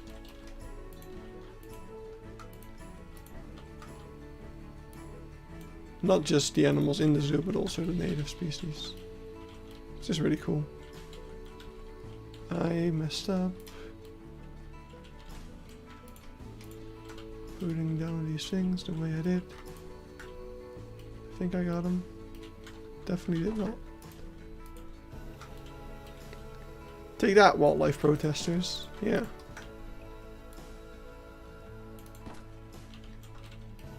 Yeah. Zoos are good for nature, they are.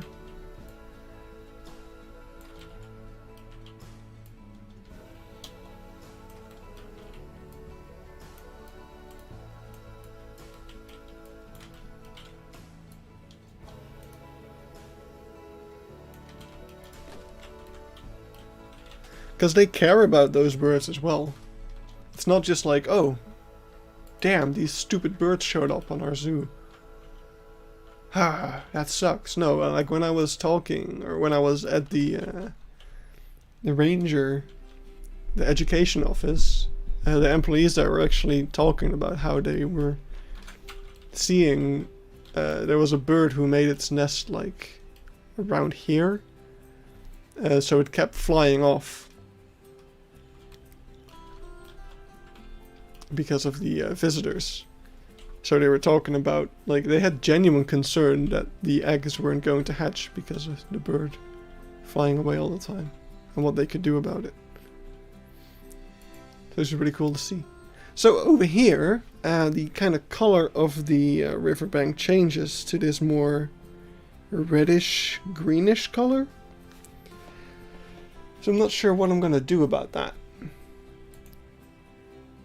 If we're also gonna change this one, or if we just kind of keep going. with what we are already doing.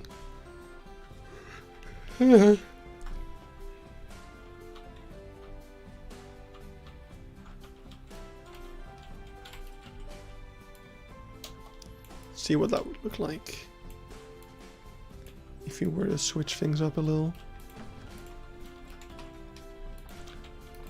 So we'd probably end up with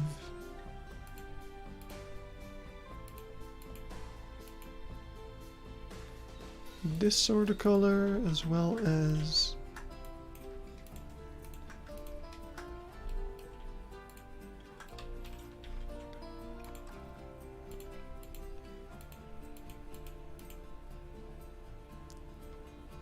that looks a bit weird.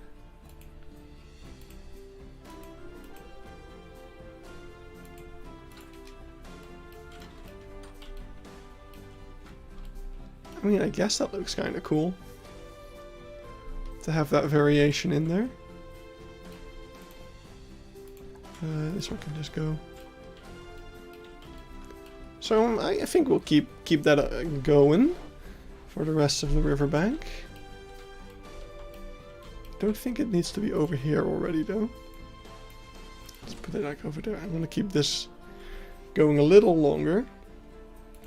I should actually have some pictures of this myself as well.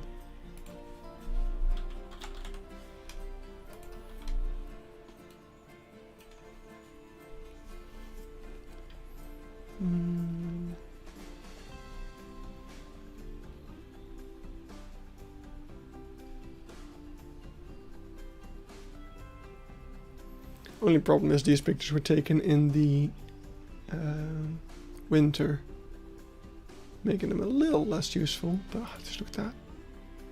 This is on the boat safari, which is just incredible. Alright, so this is over here, where you can see the little electric, or it's probably not electric fence, although it might be. I really don't know. So this is the end of it over here. That's actually also good to know. I can already kind of get rid of some of this and start putting in the proper trees. So we'll put in this one. It's crazy. Like, I don't know where they got the inspiration for the Scots pine tree set. But it's crazy how often this little tree has been useful to me. Even though it looks so weird. It's such a weird choice for a tree. It's been so useful on so many occasions. Like over here, once again. It's just exactly what I need.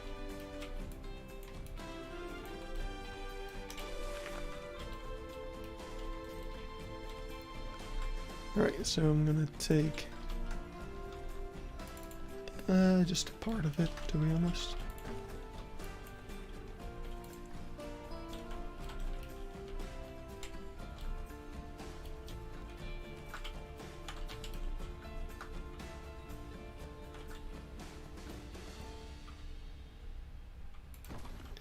Gonna put that over there. Oh crap. We made a mistake. I accidentally copied or moved the glass, so that's gonna freeze the game for a moment. It shouldn't crash though. At least it hasn't yet, so I have faith. Look at that, there's a heron. Right? That's called a heron.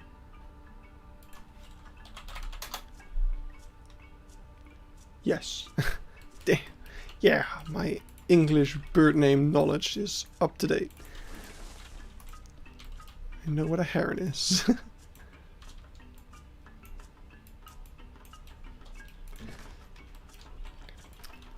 It's kind of a thing. Like, many people probably don't even know the name of those birds in their own language sometimes. I feel like heron is one that the average person does know. In Dutch it's called a reiger. But yeah, I'm over here trying to learn both the Dutch and the English names. I mean, I'm at the point where I know a lot of English bird names and not the Dutch ones, which is a whole different issue.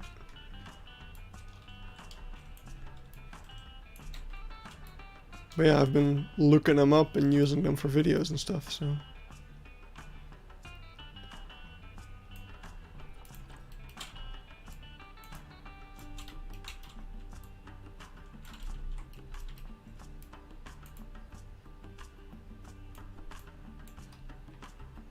There we go. Oh wow. Here we can actually, yeah, this is the picture where you can kind of see the electric fence going all the way back there almost. I keep calling it electric fence. I don't know if it's an electric fence actually. But just easier to call it that, I guess, because that's what it is in game.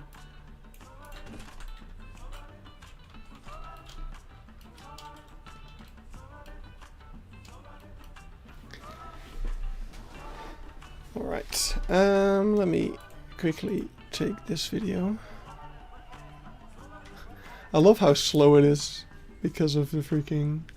Look at how, like, eroded the shore here is. I really hope I can get that across because that looks really cool. Here you get some of that yellow back already. I wonder what causes those colors because it's so interesting. Anyway, let's skip ahead just a little bit to see if...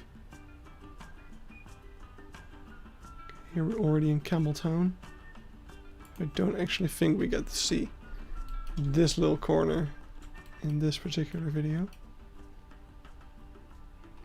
What you can see though is that this shore over here has a lot more little plants and stuff. Whereas this shore where the yaks are is just completely empty, basically. It's completely like eaten. You can see all the little holes for the things and a baby bunting. So cute. We're just watching someone else's video. But that's fine. I'm just trying to find this specific point.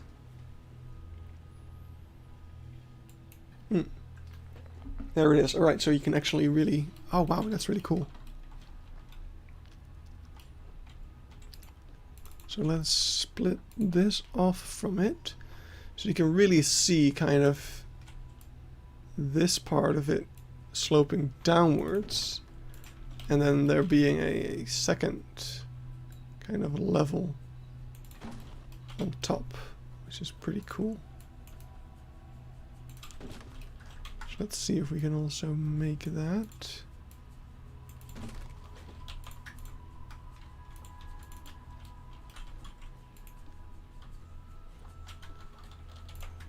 Looks like it didn't do what I wanted.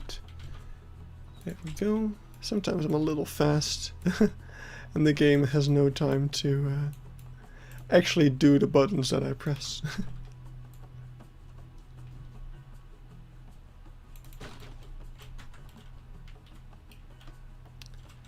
Right. Something like that. Probably actually just go a bit more inwards like this.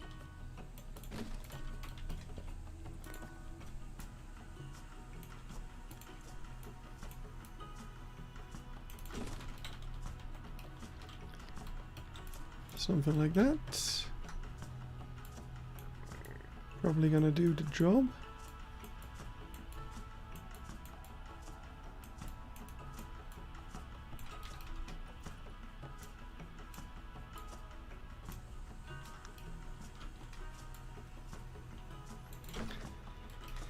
Especially when you add the tropical rocks. Kind of like this. This is how I build them up. So you've got the layer of faux rock tree branches, or logs even, and then a layer of tropical rocks.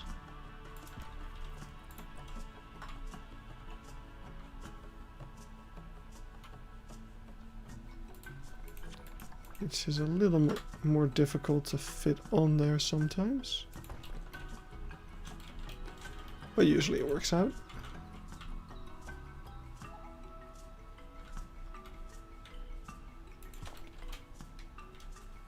So yeah, now we've got that double layer kind of going over there. That's pretty cool. So that just needs to connect up with that. And we just need to keep this sort of thing going. Back there.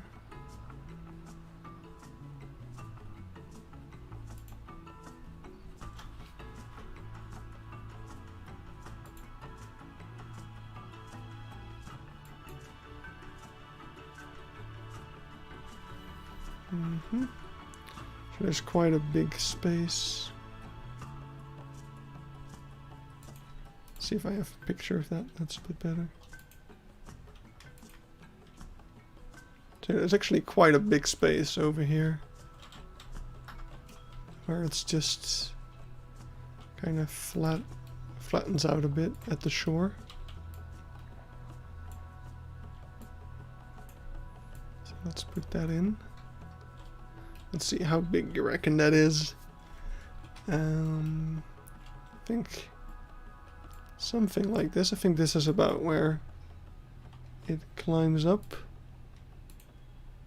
Let's see. Now you can actually see a little bit of a shelter sort of thing back there, but I have no idea. This is the Indian antelope, the black buck habitat, so that's something else entirely.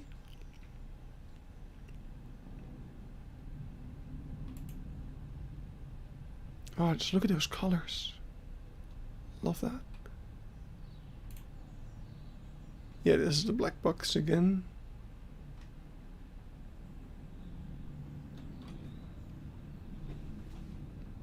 Didn't take that many pictures of the yaks, which isn't perfect, but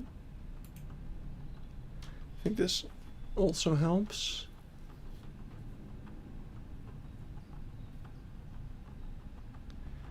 Just kind of need to piece it all together a little bit. And there.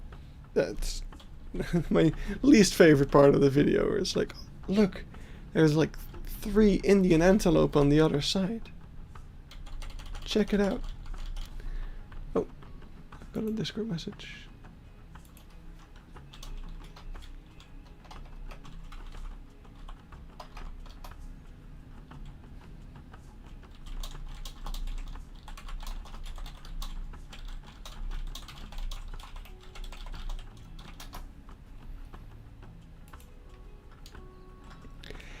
Did you ever see any wild animals in the wild? I saw a deer once. I found the dead body of a snake once in France. Seen squirrels. Ooh, I once had a salamander jump on my arm in France as well. And you could say that I was swinging like a salamander because I screamed like a little girl.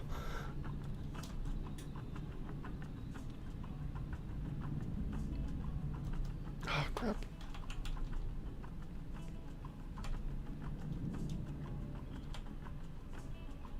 Come on, focus.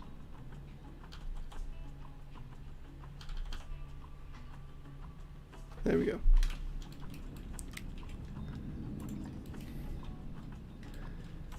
So, yeah, I would say that that is roughly over here. So, I'm just gonna put that.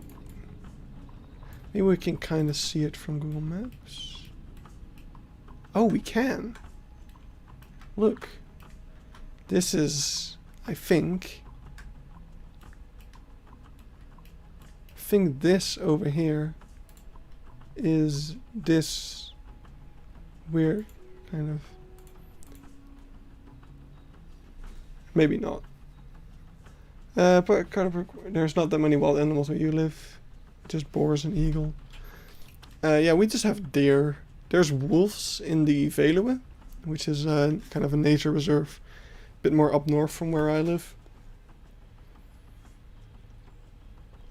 I live down south in the Netherlands, and the Veluwe is a bit in the middle. I think there's like one pack of wolves that lives there. But other than that, we don't really have that many wild animals either. Alright, so roughly over here, I'm just going to say that that is indeed the thing. So I'm going to say that over here is... let's kind of mark it for ourselves. That's where this is going to end, kind of. So, yeah. Now that we got that all figured out, we can actually start on making this. So let's take this stuff. Let's actually copy one over. I mainly just want to put these in here. Just for a moment.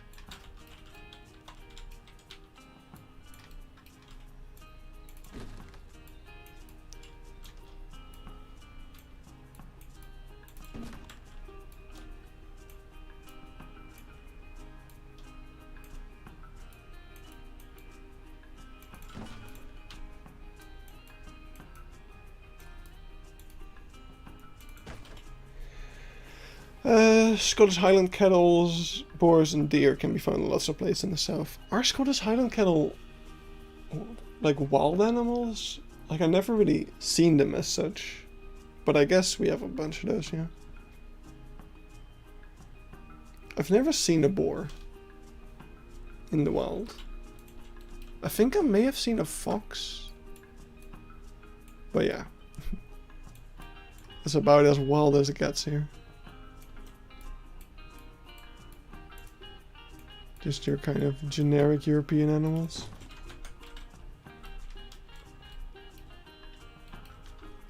Alright, I'm gonna move this a bit closer to the shore. And, oh, no, that's not what I want to do.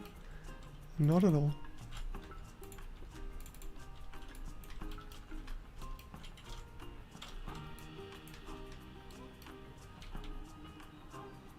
Yeah, they're not really wild because they're mostly in preserved and safe national areas. Did you see the new Swan mod? Yes! It looks really, really cool. Can't wait to see what else they do with the custom rigs, indeed. Yeah, okay, they're wild because they're not really being taken care of. That's a fair point. I guess that counts.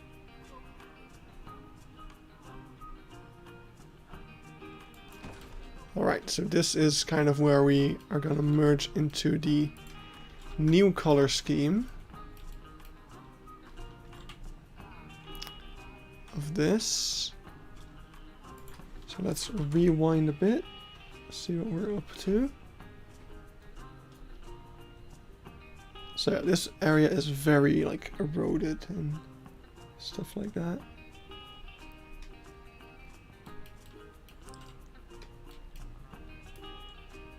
I kind of feel like doing a bit of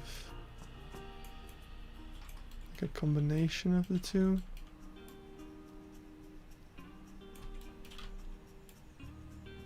Kind of really make them blend a little bit. Let's see if I can move this one. Why is X not working? Why is X not working? Why do keyboard buttons break in this game so frequently?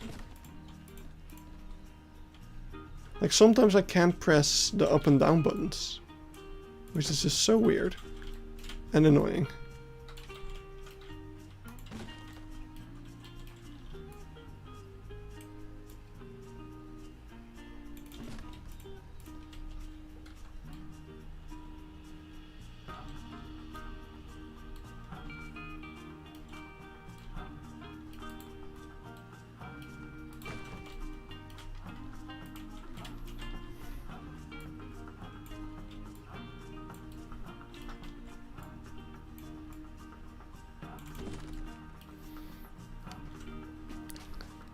So the main problem with this color scheme is that we can't really use any vertical logs that easily because we really have this kind of layered sort of thing going.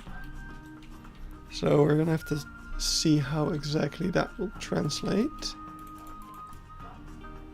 Or how we can make that work, rather.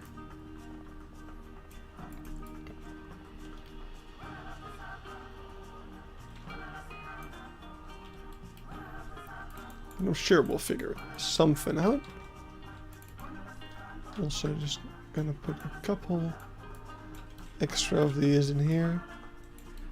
Just to give it that more irregular sort of feel. And we can actually take the faux things for that as well. Like stuff like this. Can create a very nice and irregular, damaged-ish looking surface.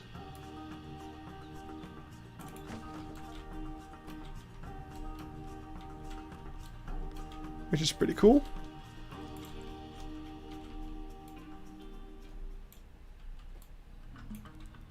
Maybe they can make a small duck from the flamingo rig.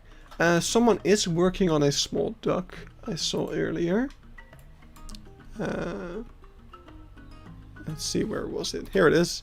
But it's not animated. It's just a duck model that kind of floats around. But I mean, works for me. Like yeah, I'll definitely put those in a couple of places maybe.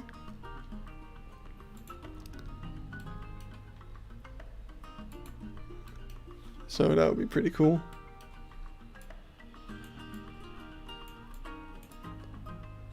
What am I saying? Would be pretty cool. It would be amazing. It'd be incredible. Like I would definitely put them in this lake. I'll see if I can make like one big habitat out of this entire lake. And just oh, they swim in circles. Oh, it's a scenery prop. I thought maybe it was like a flamingo.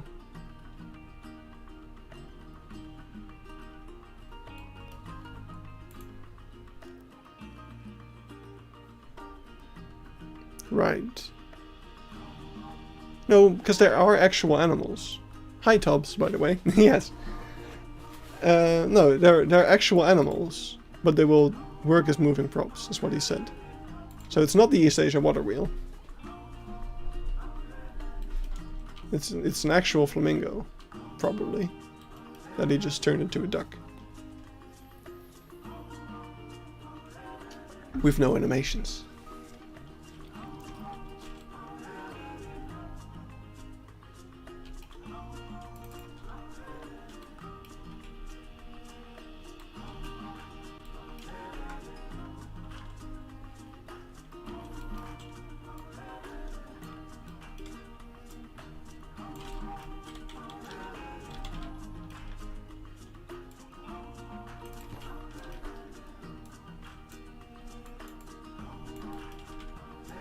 So yesterday,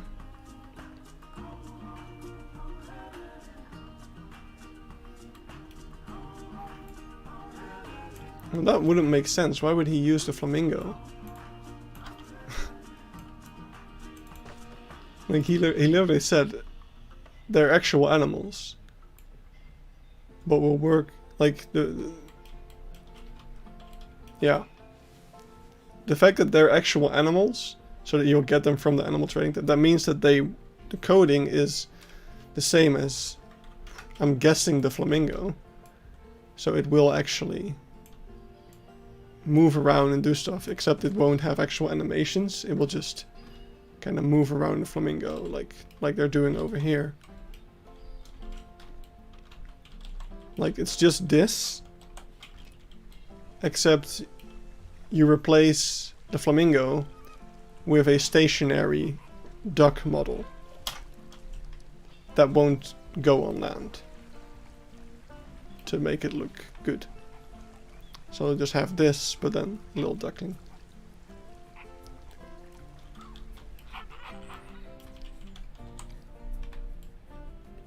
I wonder if he'll be able to make it not make noise. Because the flamingos are so loud, and I do not want the ducks to be as loud as that. So you will still need a habitat, yes. What I mean with the new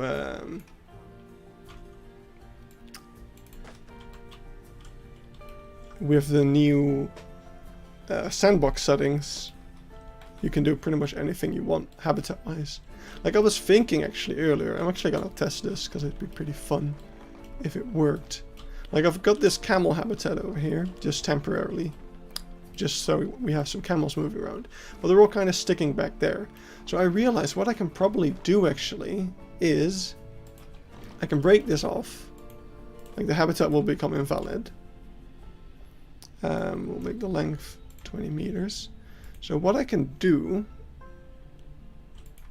is I can take the habitat and build it like this. And back again, how's the habitat building going? Pretty good. We figured out kind of the layout. Now we just need to make it work. So, bam, bam, bam, bam, bam. Now I'm going to do the same over here. I'm going to make a little thing. I'm going to put that there. So now there's just a very slim thing. It's still one habitat. But I think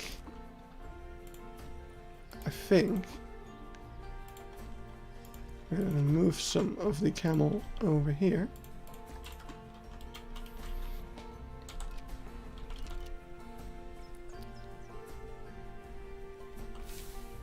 There we go. And okay, it doesn't really work.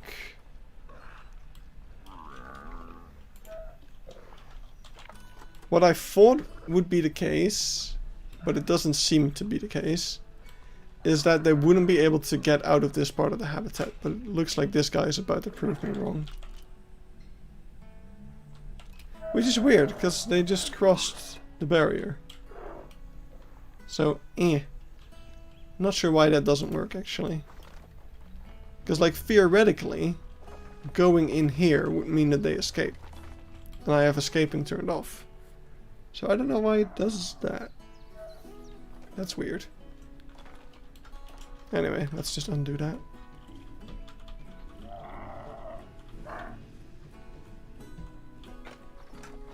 There we go. I could still use elephant grass, of course, to get a similar result.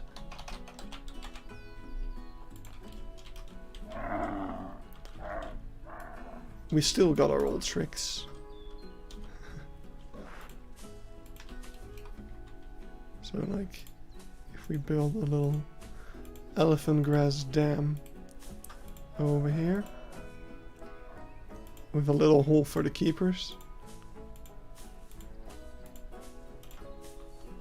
I'm not sure if the keeper hole actually works, but I should definitely pause the game while I'm building.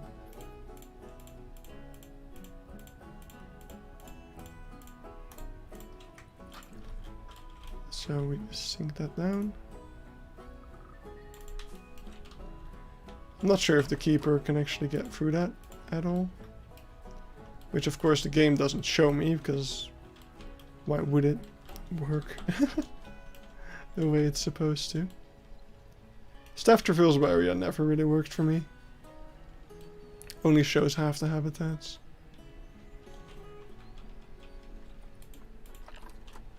But that's fine.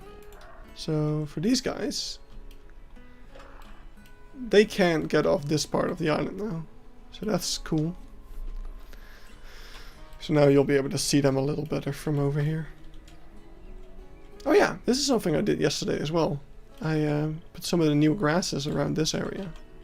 Because the reference photos I used when I built this were all from like winter.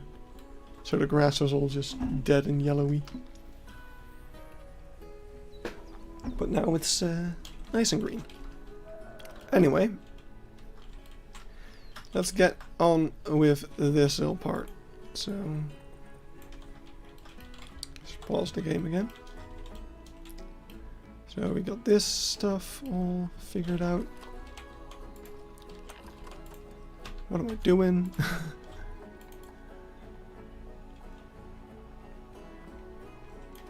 There we go.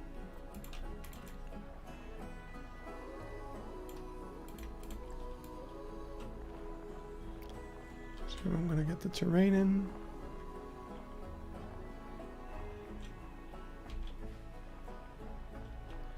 Especially on this side.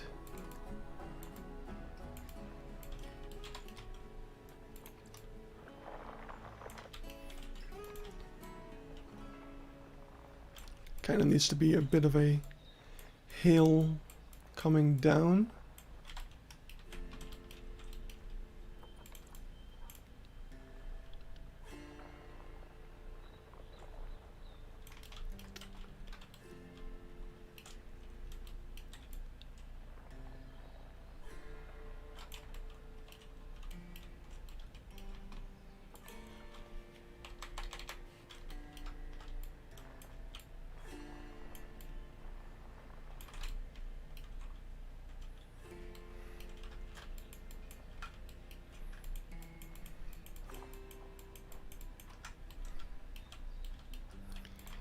And there's another kind of big hill in the middle, sort of thing.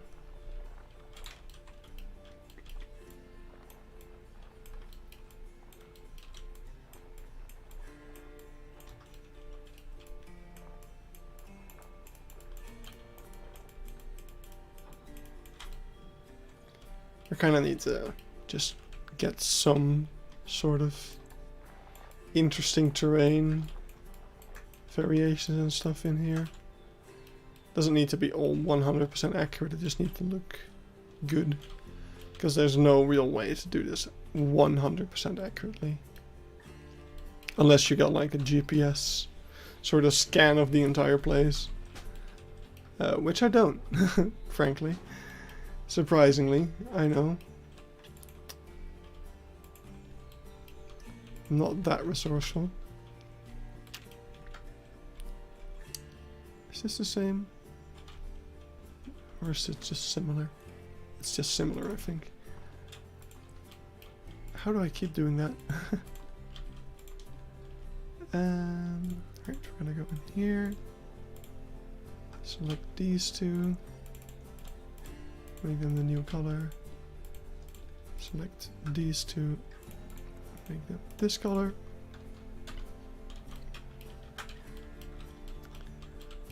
And now we kind of just gotta stick these around a bit. So these are quite a bit steeper than some of these other ones.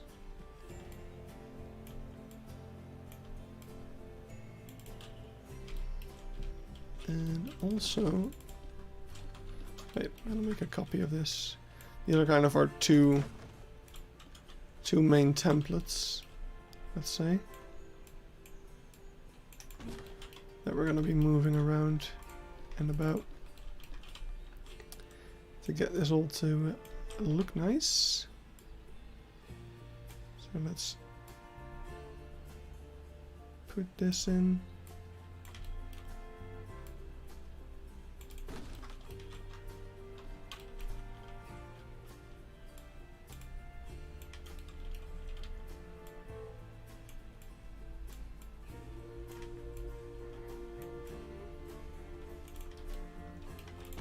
And we'll have to do something there to kind of clean that up a bit. And I'll take this one again.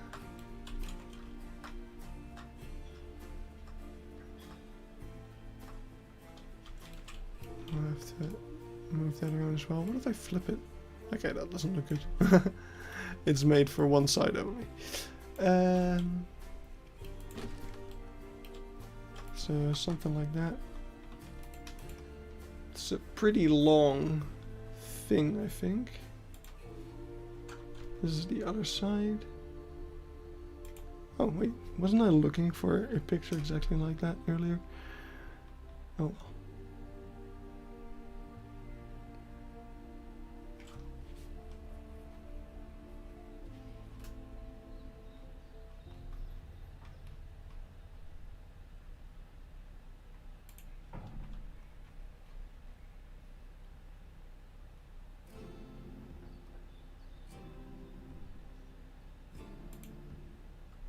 And that's the black block again. This is where we are. Look at the duck. Don't think it's a duck actually. Alright, so we've got this. So it goes down pretty low actually.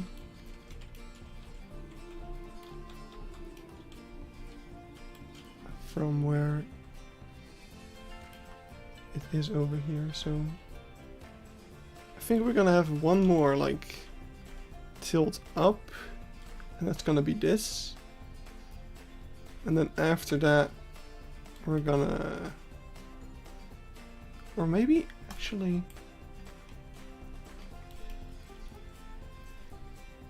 maybe those trees are these trees.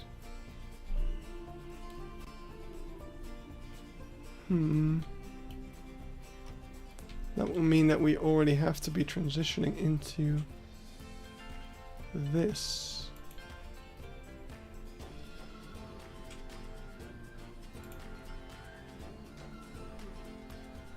I don't know, Alcius, but did you see the baby capybara? I have not.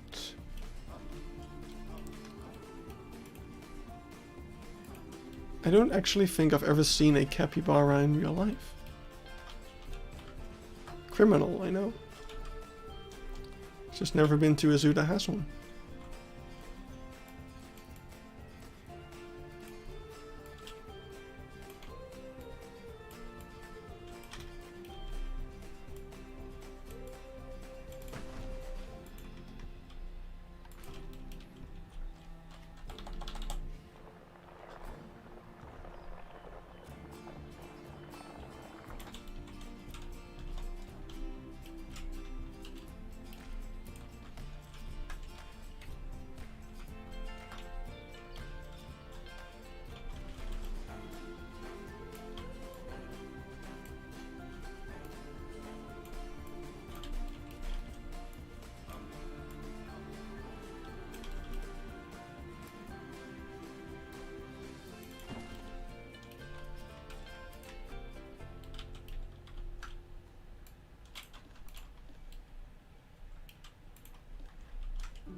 Yes, that looks pretty good.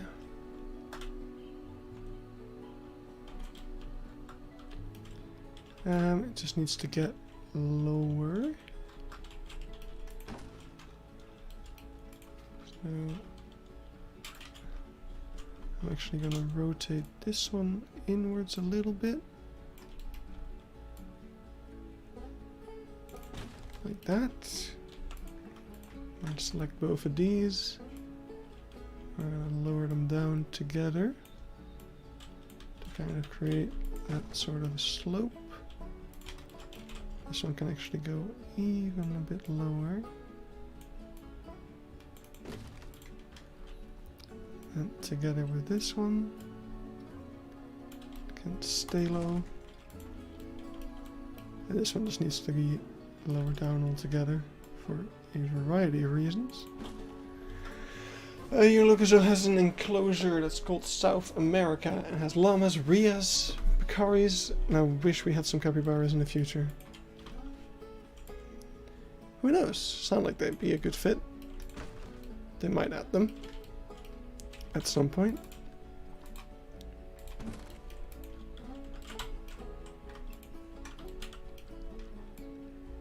You never know what they've got in store.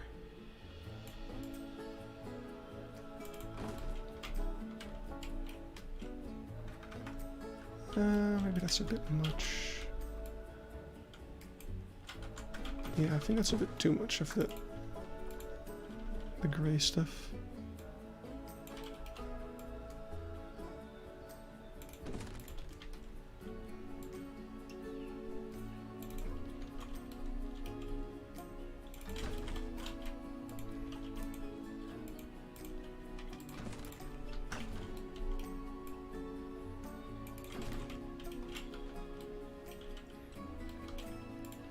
There we go.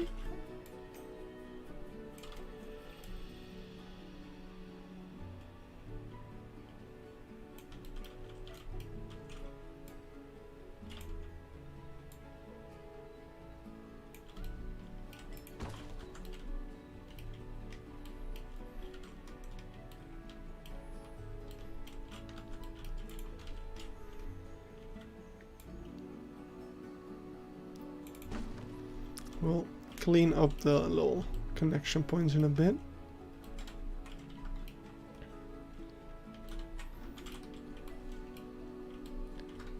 I think that's pretty good.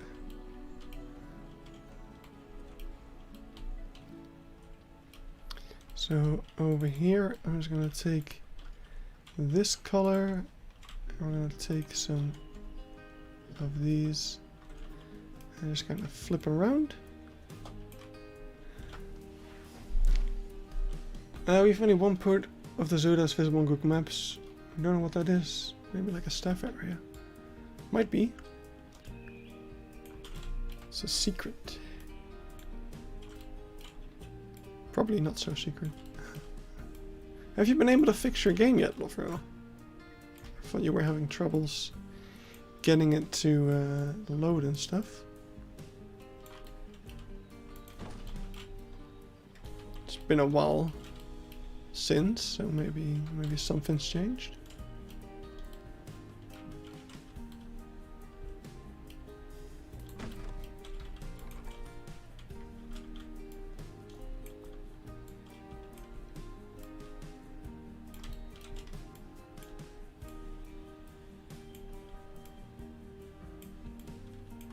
Not yet. Ah, really? Have you made a support ticket at all with Frontier? Just like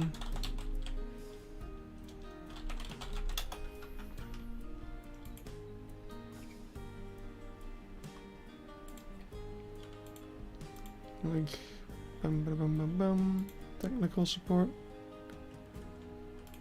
Somewhere in here you should be able to make a ticket. I don't know if you've already done that, but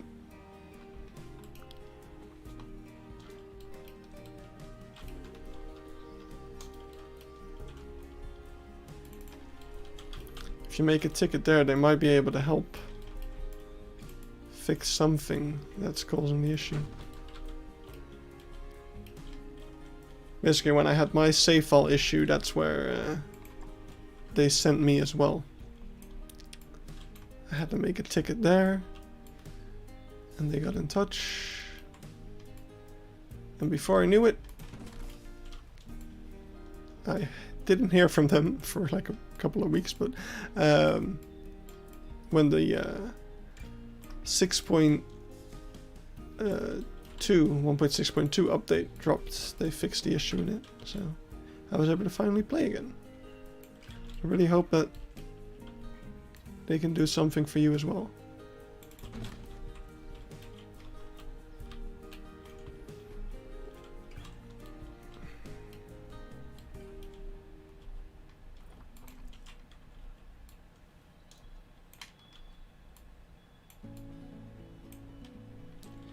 Do you know where the Bactrian camel lives in real life?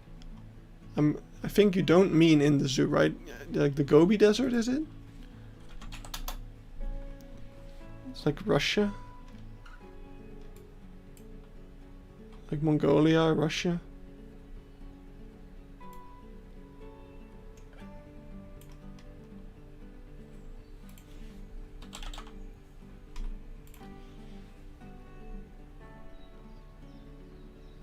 Somewhere around there.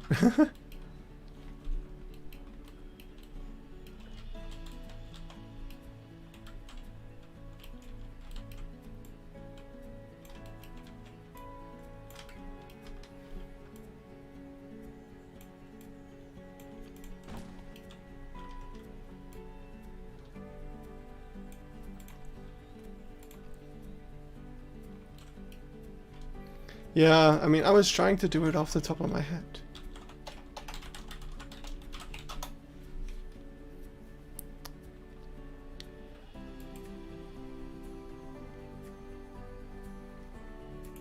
Okay, so Mongolia, China.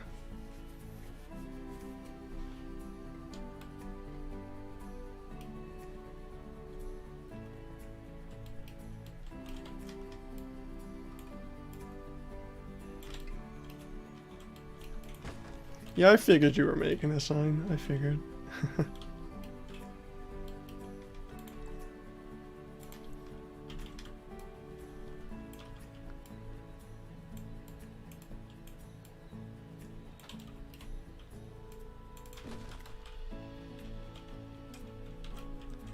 Right, so this area in particular was like really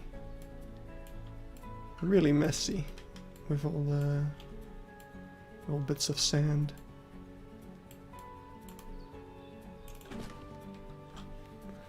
No, in Africa that's the dromedary camels.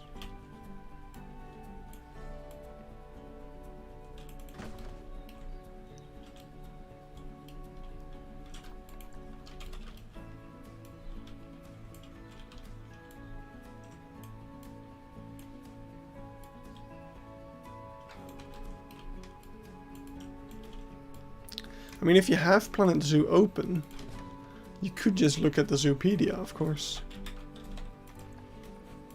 Because they've got pretty accurate and stuff as well. Like, their range is all the way. Yeah, I mean, they were domesticated, so...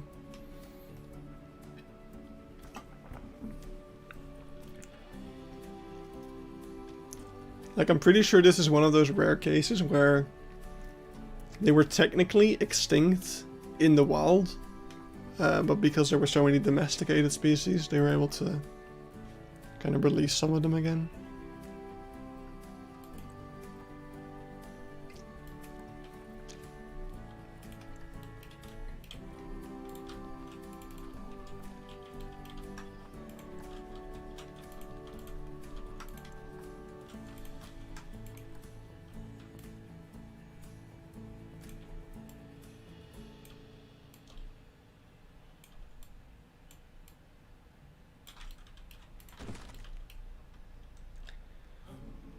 Right, your laptop.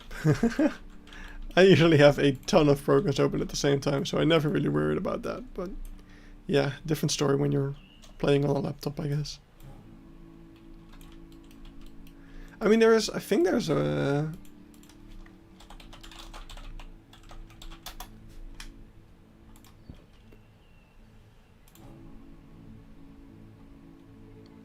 that's not it exactly.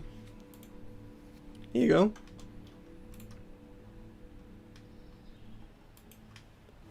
Oh, it doesn't actually have the full Zoopedia, like images on it. That's a shame.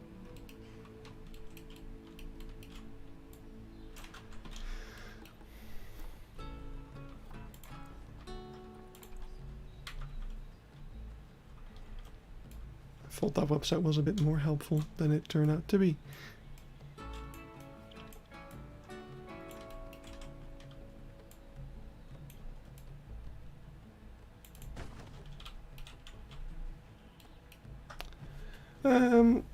And while I'm not playing the game, I deleted all the custom signs that I made because I didn't like them, but you made 147 new ones.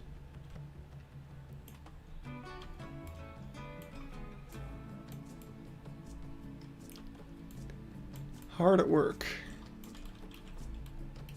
you could say.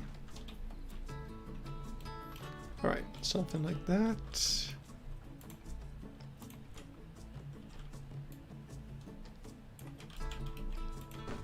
Put that there.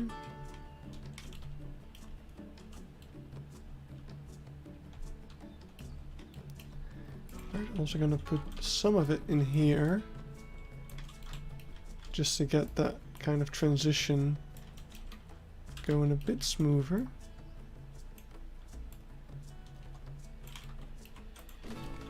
Something like that.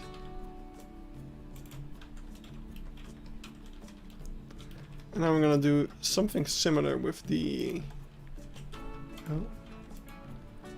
grayer rocks as well. Not sure how. See if we can get those in somehow.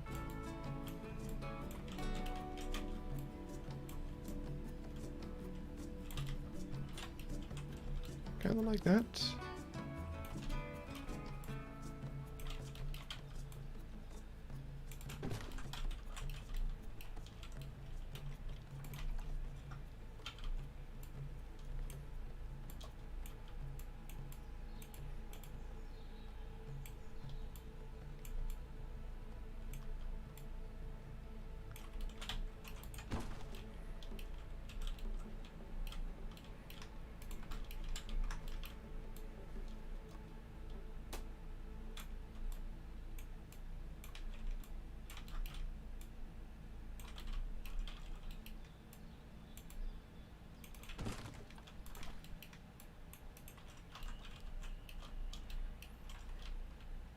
I really like the border of the habitat. Yeah, it's pretty freaking cool.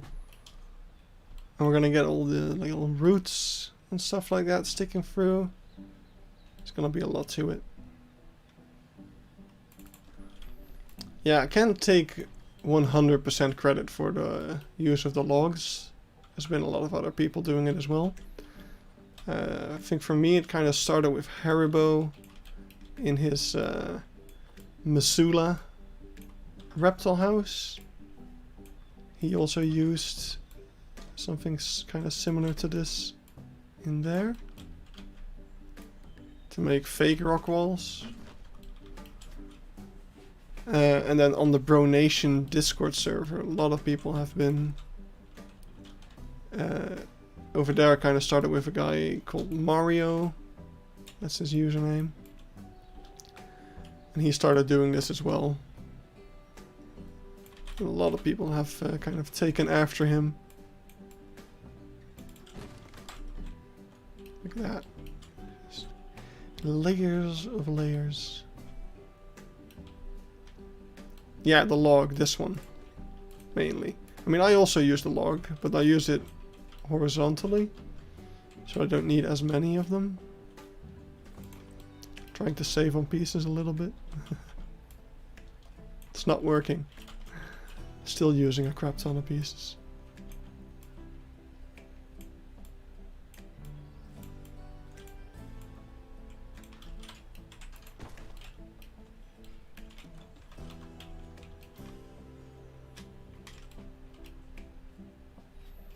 Alright, I think that is about as good as we're gonna get it over there. I really like the small rock pieces from the South America pack. Yeah, those are pretty useful. Little rubble piece. I've used it. What's great about the rubble piece, I don't know if you know this, but you can actually turn it upside down.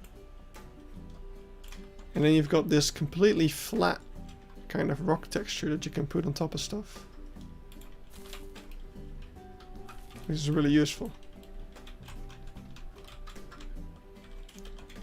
Alright, I think that is... I don't like this bit over here that much.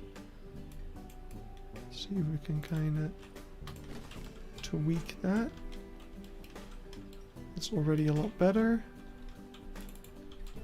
I just want it over here.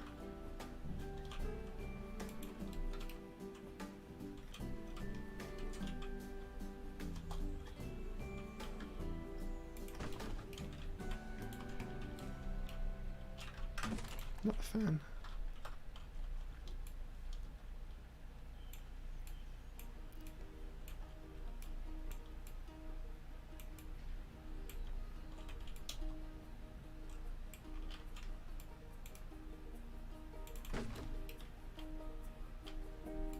You mean the one rock?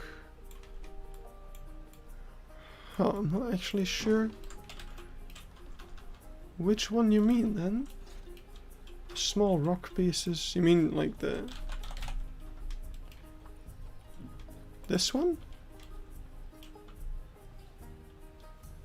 This one's pretty useful as well.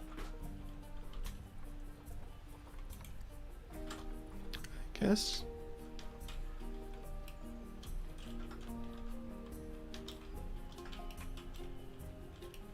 Alright, so now we're gonna put a layer of tropical rocks on top of this. But it's gonna take a little while.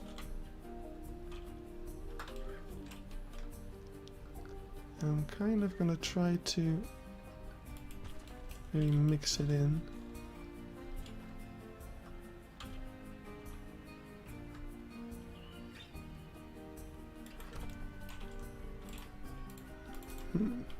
This one's a little high up.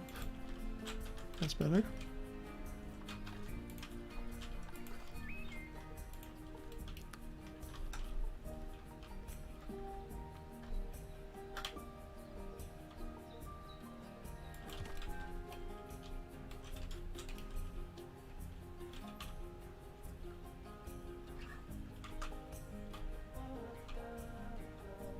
So we're first going in with this kind of rock type, and I'm leaving a bunch of gaps so that later we can, you know, take a different rock and come back with that one, kind of add to what we already have, and that way, piece by piece, we can kind of build up this entire thing. Oh. That's a bit wonky.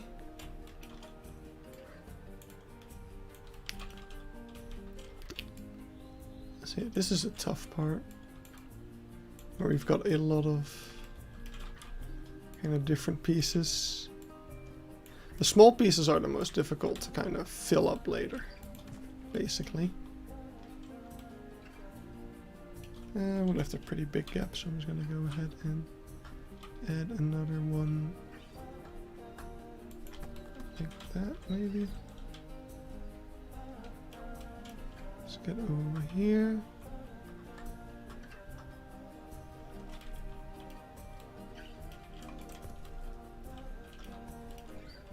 And the reason we're using the tropical rock is because it blends pretty nicely with the terrain later. It just looks like dirt. And it's just got that little bit of a different texture, which is quite nice, I'd say.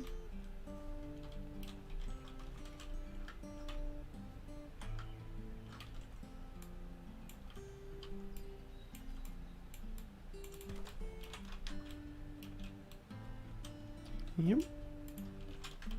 Just gonna keep that going.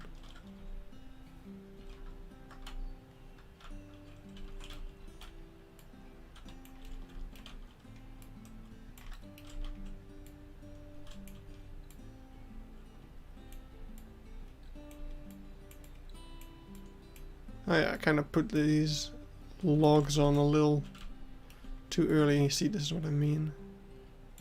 Oh, that works. Do you think a camel and a bison can go together in one habitat? I feel like I've seen something like that somewhere. Oh crap. Definitely don't want to do that. I feel like I have seen that somewhere, but yeah, the tropical rocks look like dirt, exactly. And that's why we're using them.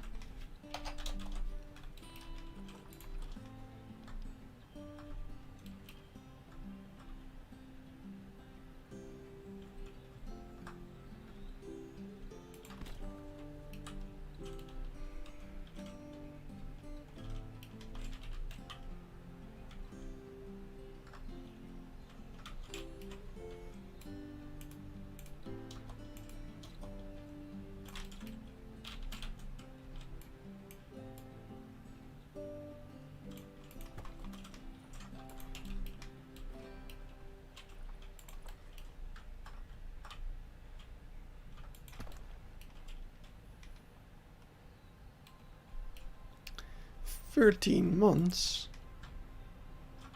That is a lot.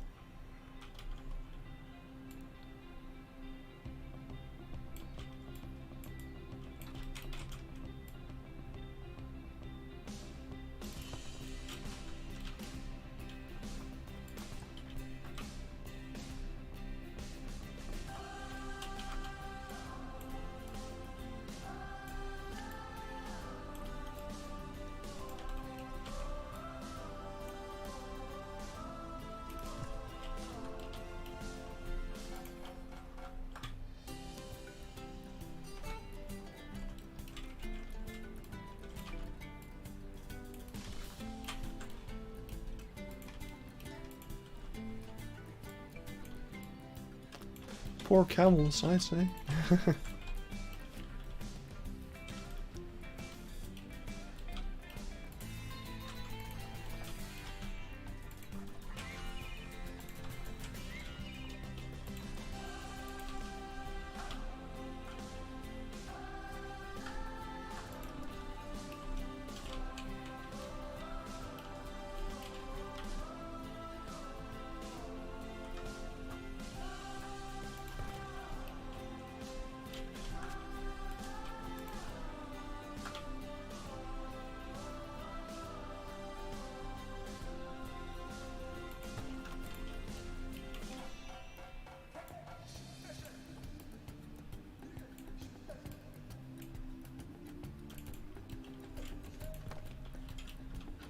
They can weigh up to 700 kilos. Yeah, the males are pretty freaking big. Especially, probably. Oops.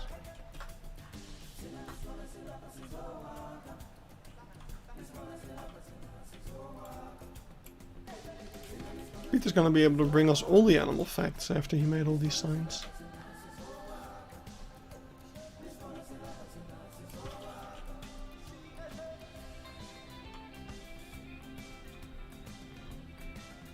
It's gonna be all-knowing.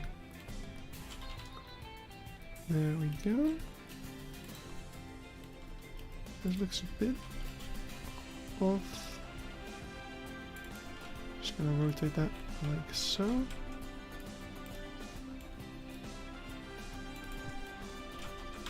There we go.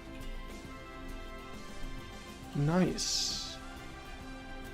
Not a big fan of this area over here. Definitely think that this should be a bit more actually like this.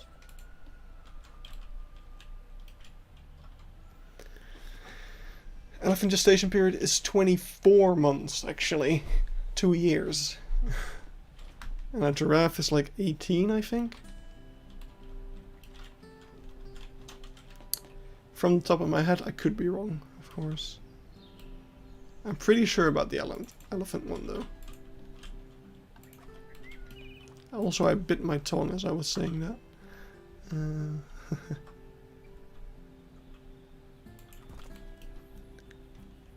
Did you know if you turn a frog on his back, he gets hypnotized? Damn. I don't know if this is a pun I'm not getting, or if it's an actual animal fact.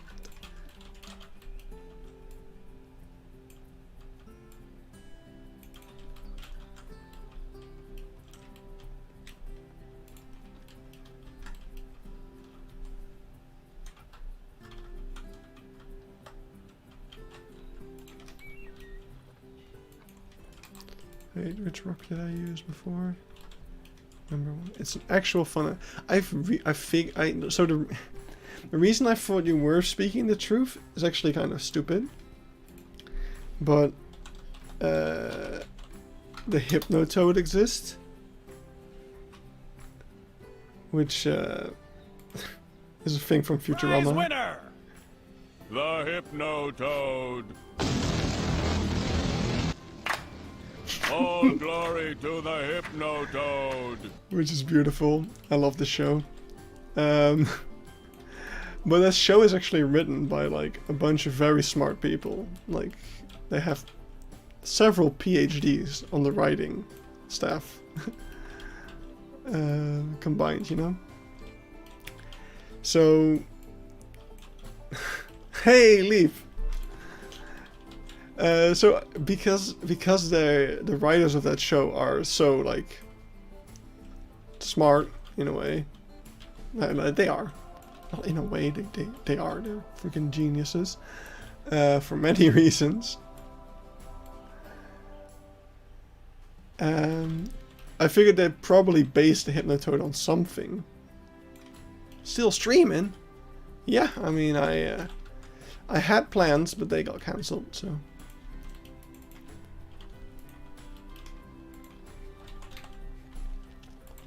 I do actually have to go get a drink real quick in a sec, and take a leak.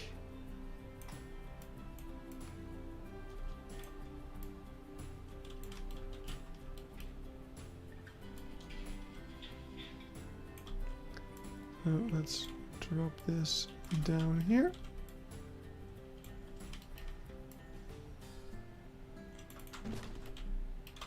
I'm actually fine with that hole being there, because that could just be another bird nest.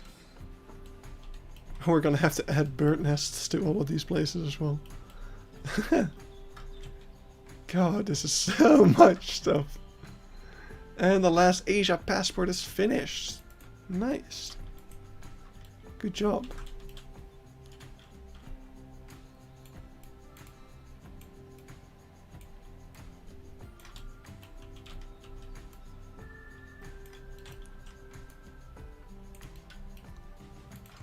Let's see. Probably actually put that one there.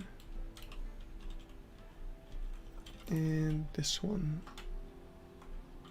can be around here.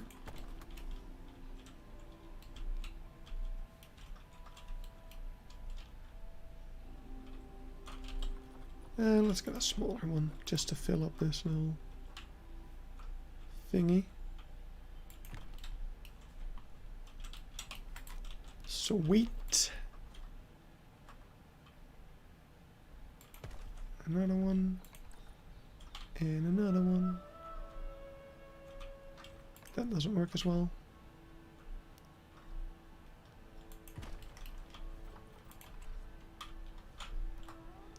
So yesterday I watched a YouTube video about the it was from what pieces will you make the nest? Just fun pieces, because the nests are just holes, so it'll just be this basically. These are the bird nests.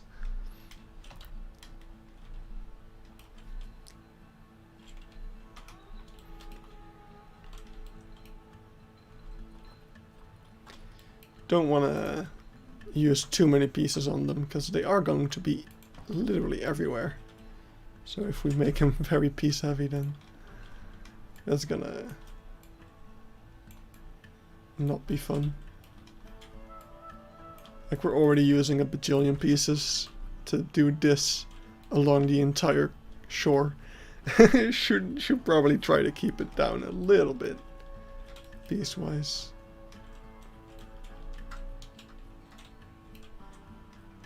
Yeah. Yeah, I'm pretty. I'm wondering if we should have picked a different color for this sand, but it's probably fine.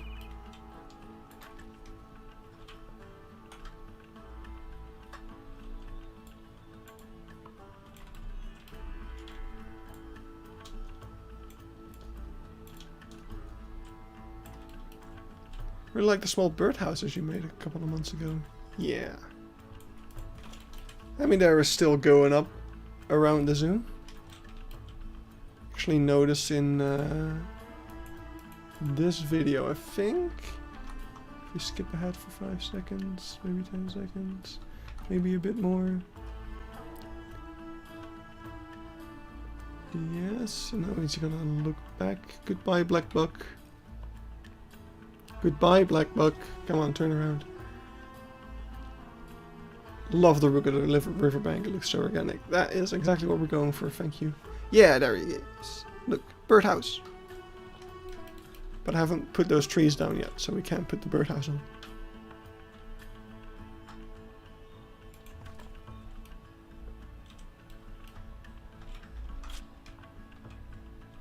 Right, I'm just gonna put this over here. Now we're gonna put another one, like this one, on top of that.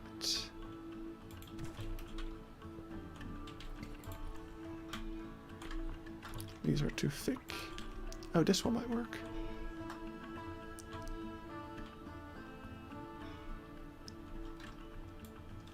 Maybe the other side?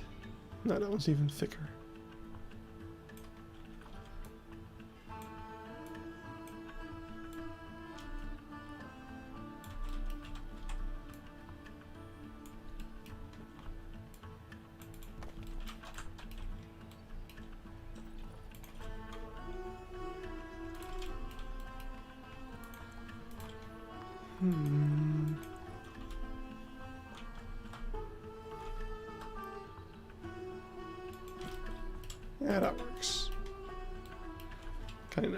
maybe that is just a piece, a chunk of thing that is about to fall into the thing. Yeah, that's actually a thing I should also do, because I was debating whether or not the shallow bit of the riverbank was continuing here or not, but I think it is. So I'm actually just gonna increase the size of this, and actually just gonna take this. Is that lower? I feel like it should be higher. Yeah, we're gonna higher this up ever so slightly. Because this is kind of the depth at which the bison are, or the yaks I should say, are going to be able to walk around from here. You're also going to make a Bactrian camel sign. Well, if you need any Bactrian camel facts, I'm sure Peter can be of assistance. Let's actually look at the sign Peter made.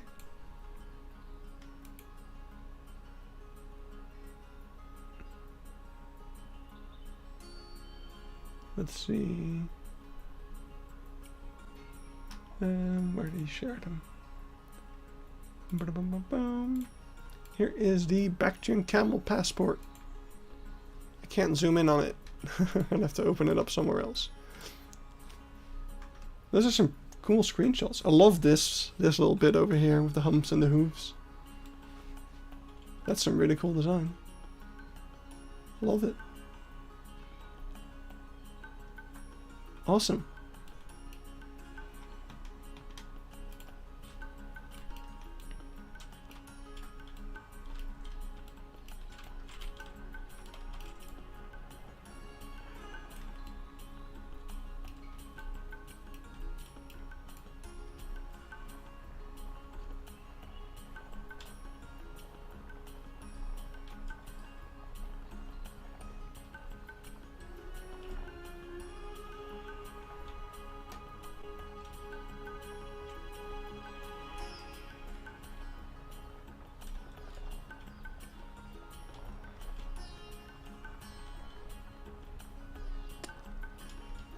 Yeah, the sign looks really good. Alright, so what I might want to do, I'm not going to do it now, but you know, just earlier we put the strip of elephant grass over here, so that these camels kind of stick to this bit.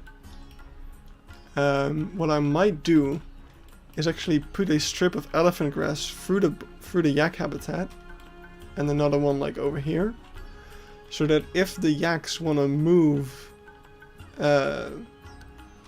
they might not require them to, but I would like it if they actually walked around over here. I think that would be really cool.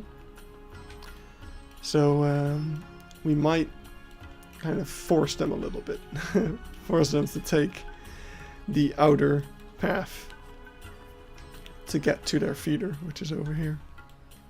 It would be funny to see if the keepers do it too. You just suddenly have a keeper walking through the water here.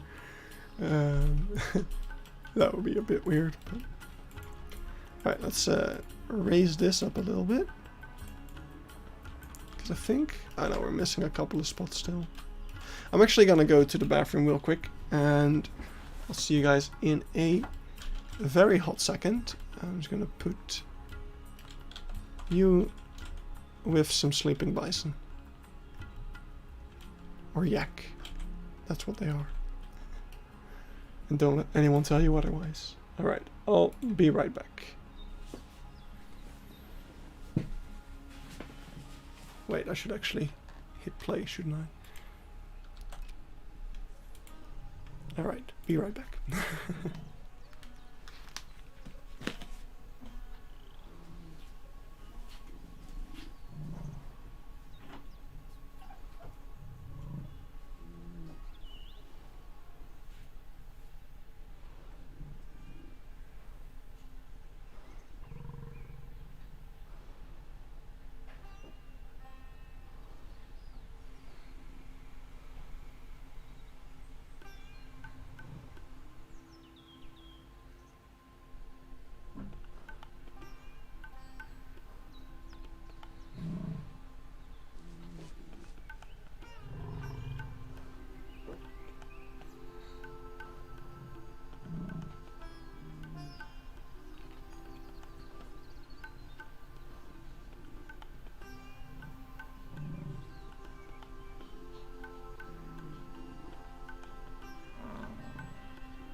Thank you.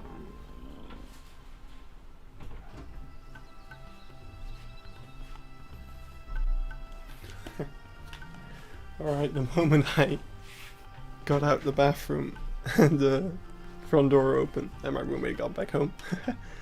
So that was a bit of a traffic jam in the hallway. We don't have a very big hallway. But here we are. Back again.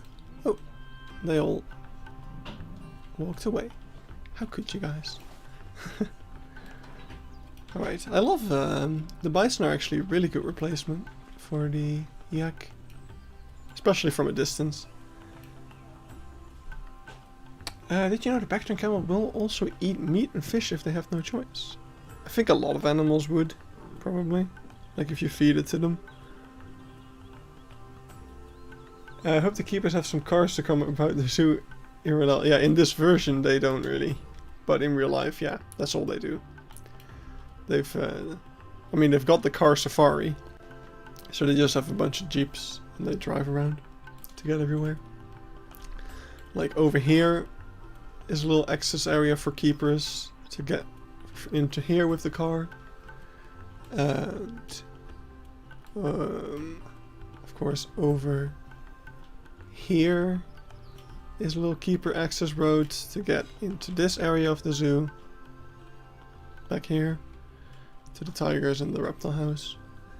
And over here they've got a little access road to get into this backstage. Over here they've got a road to get into here. And I mean over there as well. So yeah, they get around. They get around. Don't worry. And also they cycle. Sometimes you're just walking on the cars or on the walking route and an employee cycles by. Which is pretty funny.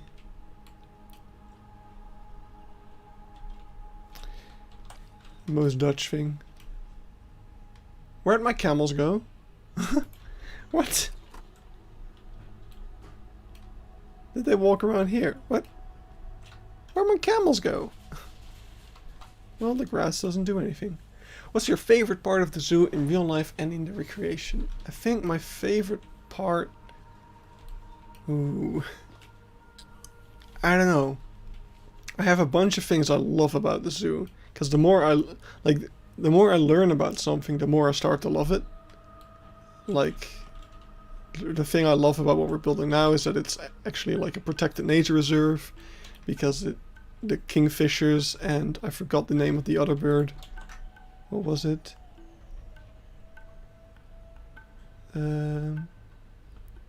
This one. What was it again? The sand martin. Those are protected bird species that nest in here. So that's something that's really cool. And there's things like that all over the zoo where it's like, oh yeah, this is just a thing. Oh wait, this and this exists, and this is the reason that that's done. And then it gets super interesting. So yeah, I wouldn't be able to pick. I love the primate habitats, just the size of them. And just the size in general of the zoo. Just how much space all the animals have. It's just amazing. Recreation wise, I mean the meerkat habitat is just our most recent addition. And as I get better and better at the game, just anything new I built is immediately my new favorite thing. So, probably the meerkat habitat. But I'm also a huge fan still of just pretty much anything surrounding Congo Square. Oh yeah, I can show this. This is what I built the other day. When I was at the zoo a while ago, and I can actually pull this up over here. No wait, that's the wrong one. This one. I just got my new camera and stuff, and I was just recording things. And I was like, hey, maybe the guy who mans this little frying stand, you can get French fries and other Dutch delicacies like frikandellen. And I was like, hey, I've always wanted to make the interior of this place, but I didn't have any reference of it because I felt awkward photographing the employee. But this time I was just like, there were no customers, so I just asked him like, hey, I'm doing the recreation, you probably heard of it. Is it okay if I take some pictures of the inside here? And he was just like, oh yeah, just hand me the camera. So at first I recorded this little bit.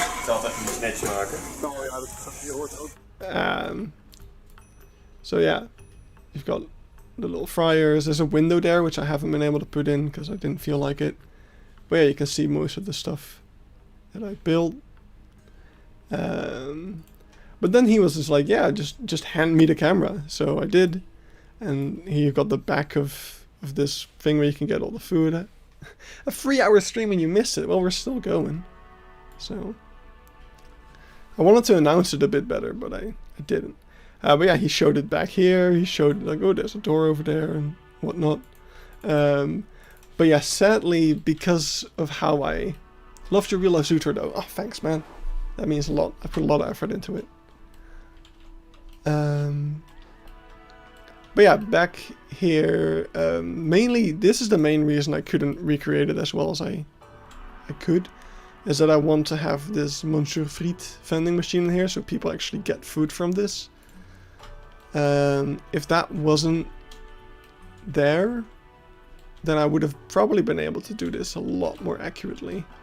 But yeah, because that I want that to be there, I kind of had to just hide that and just kind of simplify the rest to make it all fit. But yeah, we've got, you know, a bunch of these details. I could still add the door here that's supposed to be there, but you can't really see it from here, so I got all the most important details in. Pretty happy with what it looks like. So yeah, that kind of finishes that up. What was I talking about? I think I was just talking about how anything around Congo Square is kind of my favorite thing I built. So,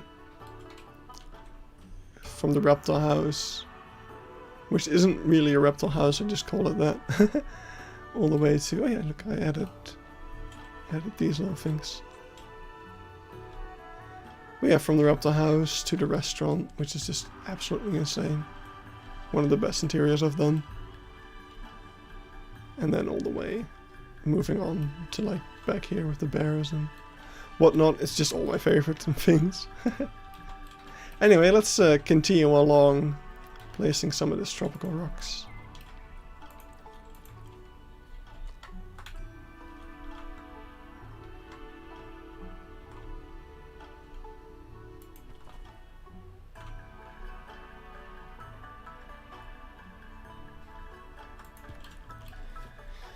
There we go. Something like that. And I can put another like big boy up here probably.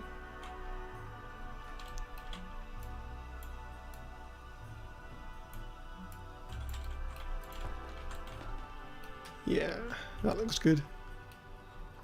And maybe this should work over here pretty well. How are you there? Wait, what? I thought I disabled you. And I didn't want to click that. What? Wait. Where is that?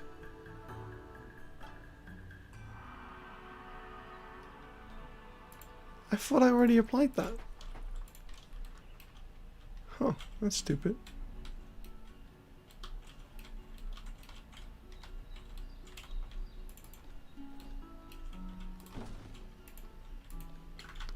That looks a bit odd. Not a huge fan of that. Maybe have this one instead. There we go. That side was a bit too shadowy. Let's actually put the sun back on this. Look at that.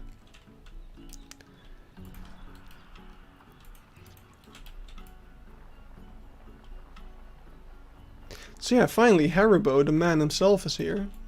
He's kind of the main source of inspiration for this. Mud wall. Crap. Crap, that's not what I wanted to click. I want to get rid of this one. because of what he did in his Missoula Zoo reptile house.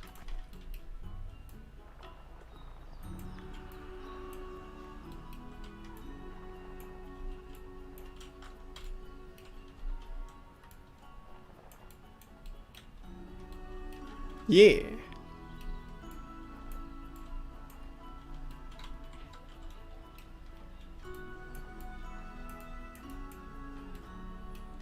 There we go, just get some of that terrain up there as well. To kind of make it, that kind of sells it a little bit more, that it is like sandy.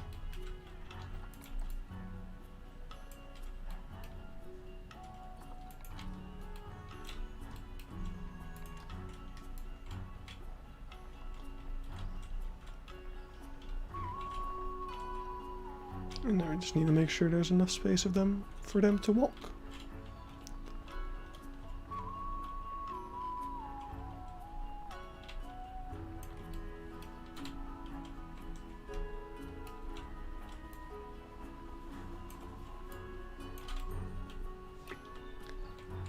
Right.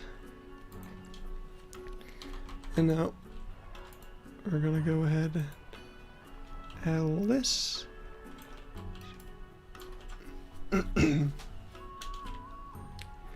It's all climbable. Whoops. Well, good thing it's just buffalo. They're not gonna be climbing on it at all.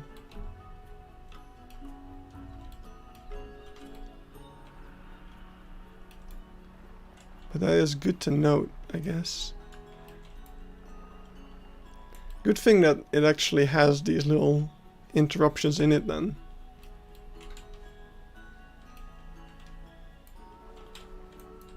Yeah, I completely forgot these were climbable pieces.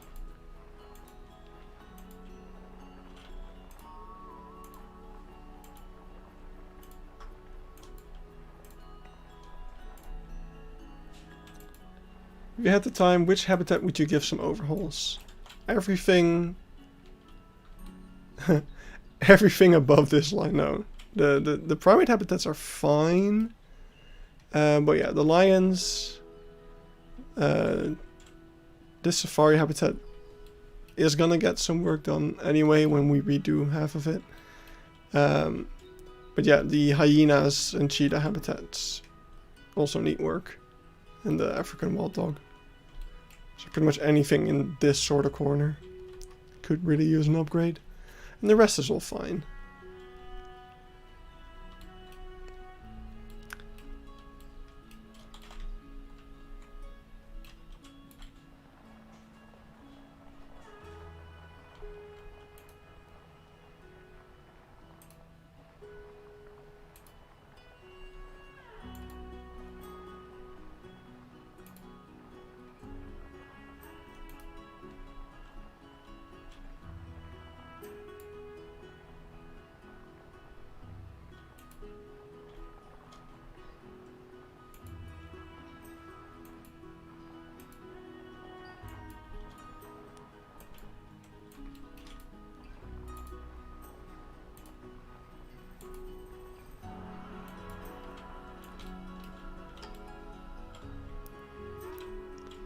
There we go.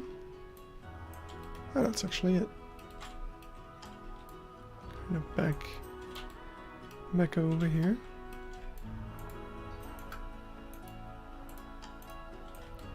Sweet.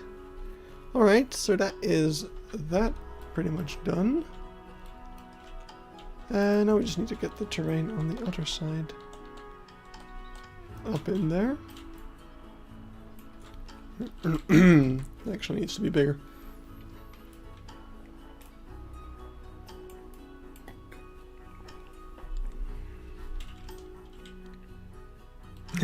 Big water volume, big cameral structures. Oh boy. I mean, we're still going.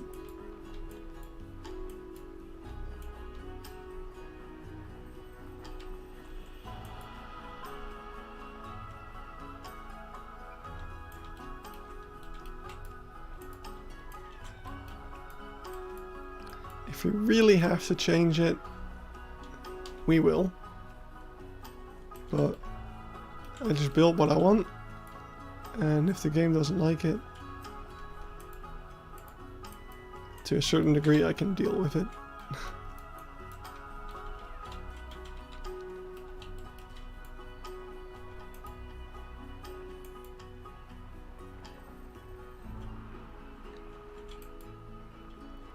I'm gonna have to flatten this out quite a bit. I should probably stop using the raise tool or the pool tool.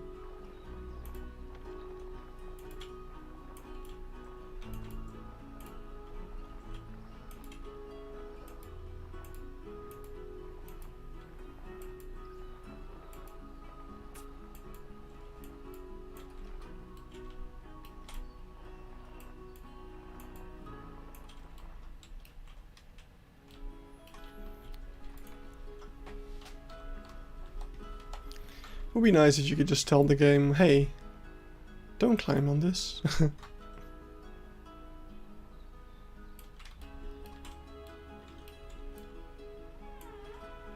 This is a decorative element. I mean, how is this even climbable in the first place? Like, how would they climb up a steep, straight, big-ass log like that?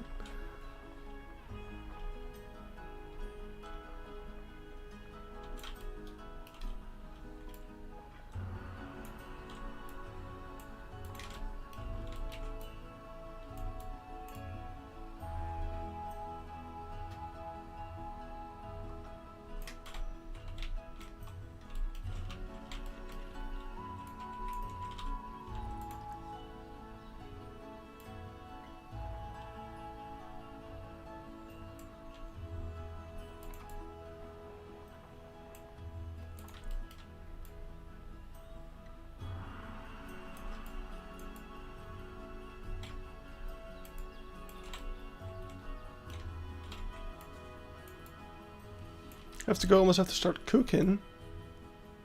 That's an early dinner, but sure. I'm not holding anyone hostage, I always say. If you gotta go, you gotta go.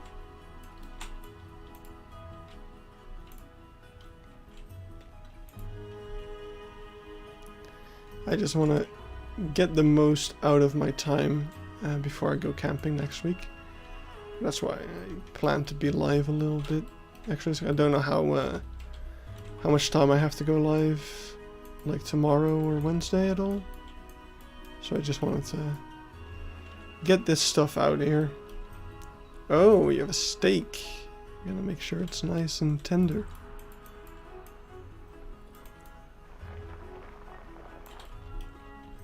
Well, I hope it's gonna be a good one. Can be hard to get right. Good steak.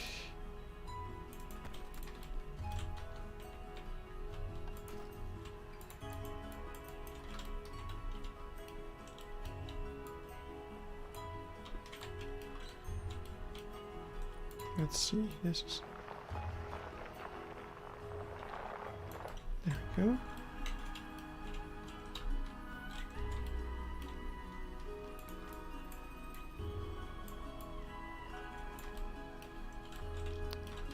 Such a shame. Like, it looks so good from one angle and then you move. And it's like, actually that looks horrible. This is going pretty well though. Like, yeah, that's perfect. That's exactly how you want it.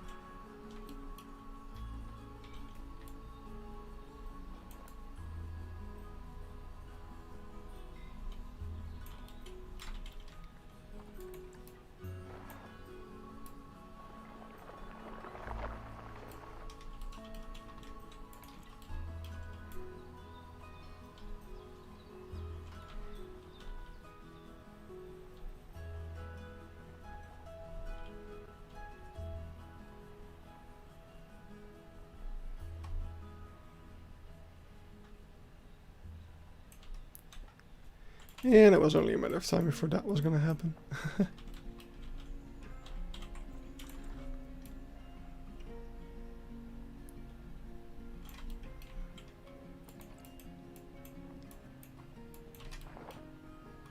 That's actually pretty cool. I like that. I'm gonna keep that. Of course, here we're just gonna have to flatten out.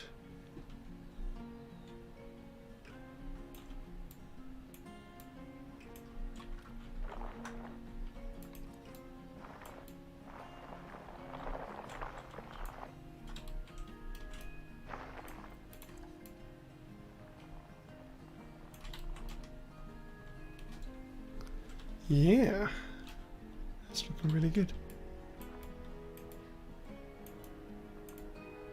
This part's a little difficult because of the slope and how bad I messed up with the pool tool. Jesus, what was I thinking? That wasn't a sentence.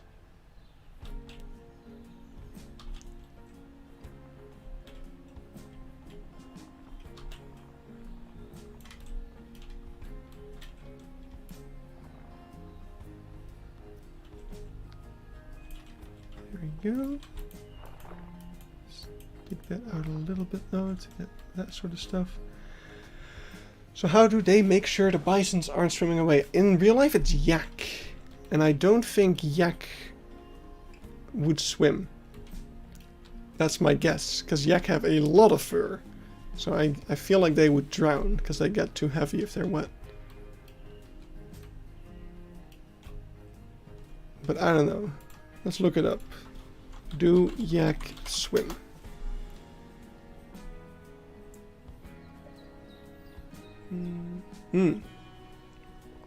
They can. In that case, I don't know. I guess they just don't want to.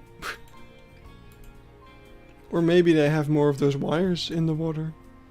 But I don't see any. So, I really don't know.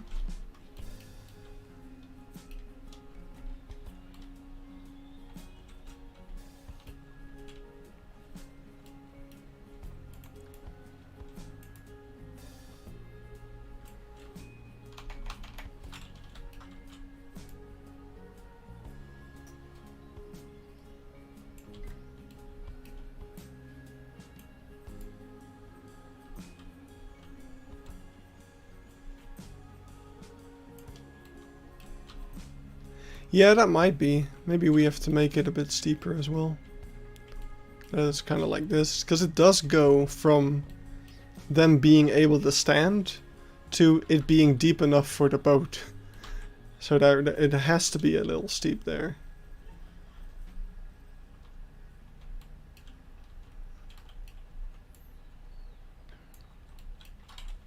The reason yaks don't swim is thinking about whether their mind says yak.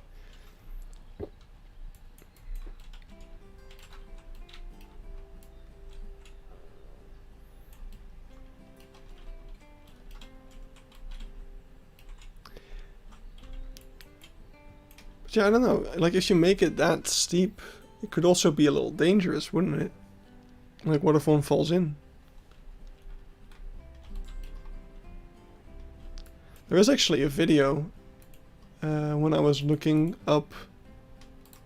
Wait, let's. When I was looking at Beekse Bergen Yak, like the second thing that came up, except for my own stream, apparently. That's funny. Oh, now it's not coming up. Well, that's a pity. And there was a video of the. There was like a 10-minute-old yak. It just got born. Yak, I don't know. It just got born, and I think it was the male, the dad. Just for some reason, I guess he didn't feel like having another kid or something, because he just started like literally throwing it around. So the keepers had to come in and like get rid of the other yaks, so that the kid could like exist. Which was pretty intense.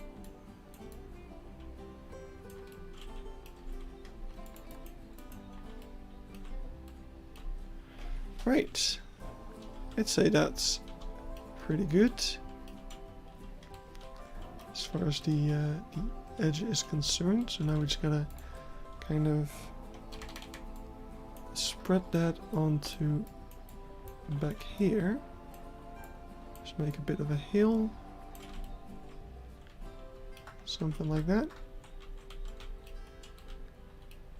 Sweet.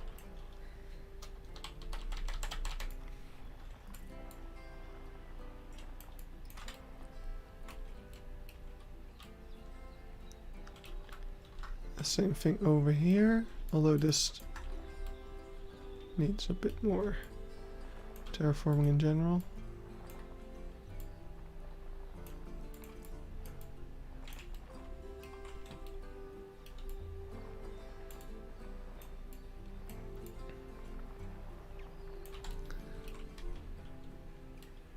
They need some kayaks.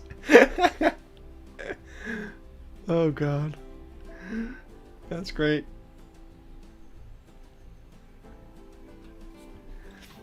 You know what's actually funny is that earlier Leaf called the riverbanks like he loved how organic they look. But the fun thing is that they're actually completely man-made.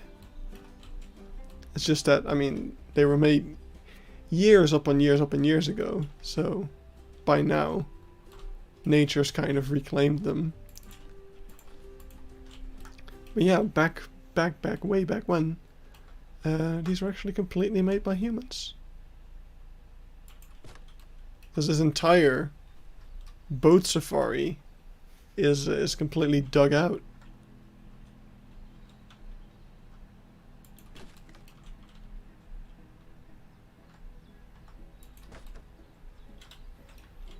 There you go, let's get some of those in.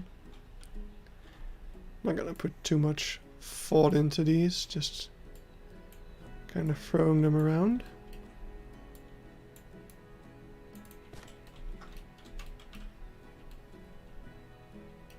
Just wherever they seem logical. Gonna want a whole bunch of them.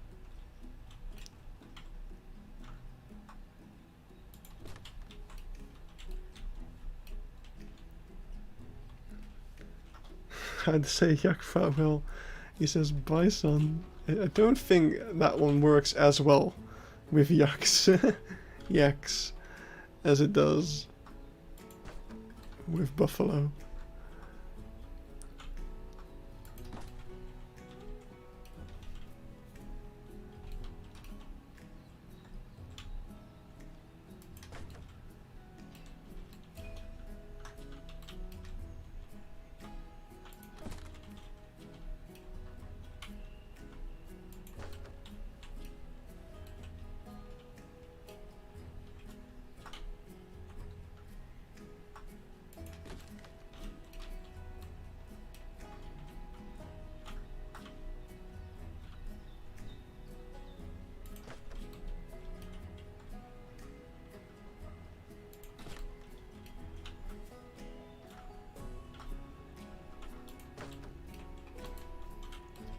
There we go.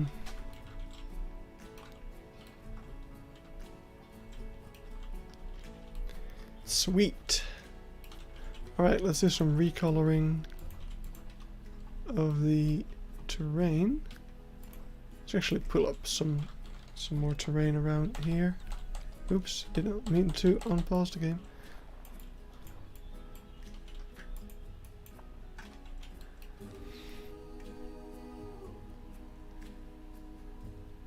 And I was thinking how hard to make sure my guests can't enter habitat from their canoe, but I guess that's an American problem on my end. Yeah, I mean, the canoe safari here is like you have to make a special reservation for like a group of people. It's not like they're just renting them out to anyone. So they'll probably give you a pretty clear explanation. Don't enter anything. You idiots. Also, there's no way to get to any of the like very dangerous animals from the canoes, because the cheetahs are completely blocked off by this chain link over here. So yeah, people can't really hurt themselves.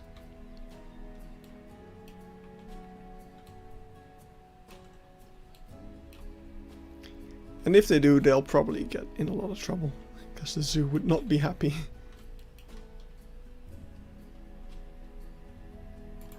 That is just how to get blacklisted from a zoo 101.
Cool.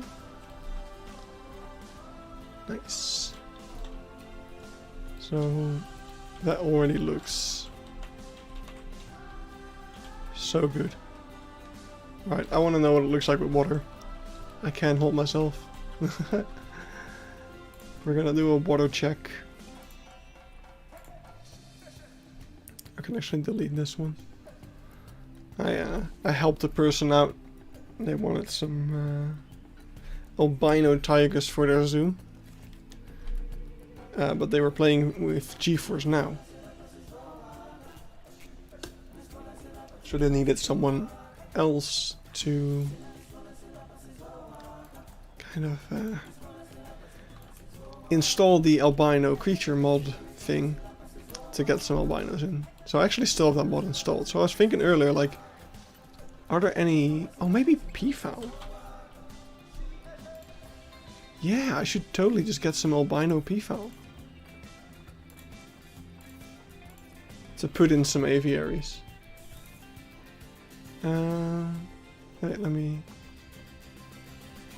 Alright, so I just have to buy these to refresh it. Isn't that a great mod? Just...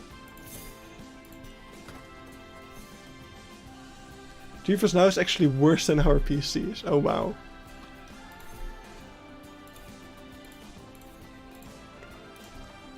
Alright. Cool.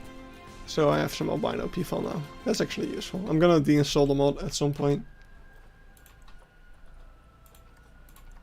But... yeah. Why albino? Just so that they look like different birds, I guess. Like, we're gonna install some bird mods at some point, but until then, the albino peafowl can maybe... I don't know. I don't know what they can look like. But we can put them in here. Because right now we have a bunch of aviaries that just have peafowl in them. And it's not all that special. I don't think I'm gonna need this one at all anymore. So I'm just gonna drop that below. Alright, so freeze number 1 is deleting this.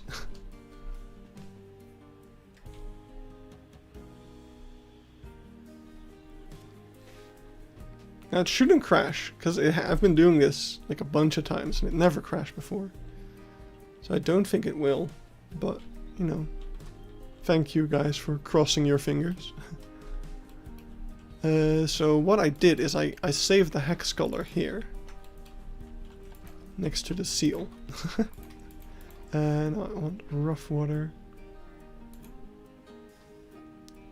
Don't move. I'll move. Ooh. I moved. You don't see it because the game's frozen.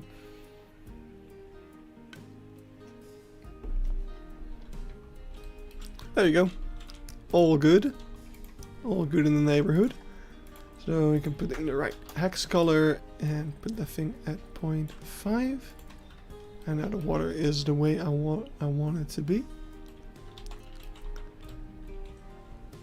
And now we can just look at that. Now that looks really, really cool. Super happy with that. Alright, so I'm just going to continue working on this in my own time a little bit. This is really sweet. Because we're also going to need it over here. Over here. We need to finish this little bit. But yeah. This is amazing. I love it. But yeah, I know I'm starting to notice my voice is getting a little tired of streaming. So I'm gonna call it quits here. But I'll see you guys maybe another day this week. Either tomorrow or the day after. And on Thursday I'm gonna be heading out. Gonna go to my parents because Saturday I'm going camping for a week with the Boy Scouts. I'm not participating. I'm helping out. It's kind of like a volunteer thing, except I have to pay to come because we don't want to. Like they have a very small group of children, so it's already like really expensive for the parents. Because the more children you have, the cheaper it gets. So yeah, just to not make the parents pay for like our expenses, we're just pitching in some money as well. So yeah, that's a thing. But yeah, it's still volunteer work. So just making sure there's dinner and stuff on the table for the kids while they're having a good time. So yeah, anyway, I'm gonna head off. Thank you all for tuning in. We had a lot of people come by, so that was pretty nice. And hope to see you again this week. And if not, I'll see you in about 2 weeks, where we'll be back and doing some cool stuff. So yeah, see you then. Bye bye.